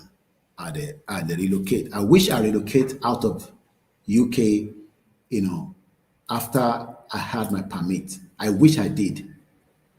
That's the reason why if I declare Yoruba Nation, I have no business anymore in the UK. I have no business. My business expired. Pump. But for now, we'll be going and coming. Titi tolo ma fi share kiri and jo ko debi ta fe. Mo keep about Ademola because mo fi end broadcast here to put 2 hours to the exact. Yoruba Nation are going back. Our ancestors of Yoruba land will support you and Oloye Igboho pẹ̀lú baba wa Agend Tinubu mo lore segun. Àṣírí koko Elédùmarè mo kin yakaro. Abayomi Tizes, good morning. Bẹ́ẹ̀ni, Iran ni wọ́n ṣe ní Big Brother. It's just a distraction. I mean, there's good, you can have a lot of program, but right now, Nigeria. Moki brother me, Abiodun George, Yoruba Nation Lafe, and I believe I've covered everybody. If I didn't mention your name, Safety Domain, Egbomi Mukinyo, all the way in the US. Friend, don't be Koikimedia support it. You can do so by putting whatever you have to support us so that we can continue to do the great work. I am not your blogger. I am not your big blog. I am a media organization that is projecting Yoruba people to exit the shit old country called Nigeria. Moki Bugwale Konsi. And on that note, Adams Olamelekon, thank you so much. I have to go now so that I can go back and relax. Thank you so much. TikTok. I can't mention all the names. If I didn't mention your name, please don't be upset. Twitter. Join me if you can when I'm back again at some other time. Yinka Ogundele Muki Shenji Ekwasuba Muki Christian. Baba Adeboye one shape program. I think I've been watching it in the last couple of days. I follow a lot of programs, but don't mix our freedom with your religion, okay? Keep your religion and let's fight for the freedom. Mawa mix méjèèjì papọ̀. Àjà pé torí ẹ̀sìn kan mo ṣe ń jà. Bí ilẹ̀ Yorùbá ṣe máa dá dúró kúrò nínú oko ẹrú Britain òun là ń jà fún. And I hope that message is clear. Tó bá mọ̀ kó tẹ̀lé mi ní kíákíá, iṣẹ́ wa fúnlẹ̀ wa, forílẹ̀ ibi wa, kágbéga fàlérí. Ìgbàgbọ́ wa ni pé bá ti bẹ̀rù làbọ̀ mọ́ ká ṣiṣẹ́ ká jọlá. Ìṣọ̀kan àtòmìnira ní kẹ́jẹ́ ká máa lépa. Ìtẹ̀síwájú fọ́pọ̀ ire àtòhun tó dára. Ọmọ Oòduà dìde bọ́ sípò ẹ̀tọ́ rẹ. Ìwọ ni ìmọ́lẹ̀ ògo adúláwọ̀. Àwa ni ìmọ́lẹ̀ ògo adúláwọ̀. Yoruba Nation now, Yoruba Nation now, Yoruba Nation, no retreat, no surrender. We go die there. Ó kù díẹ̀ tásìkò bá tó gbogbo máa fọ́ síta. I demand from right to her. Have a very good morning. Bye for now.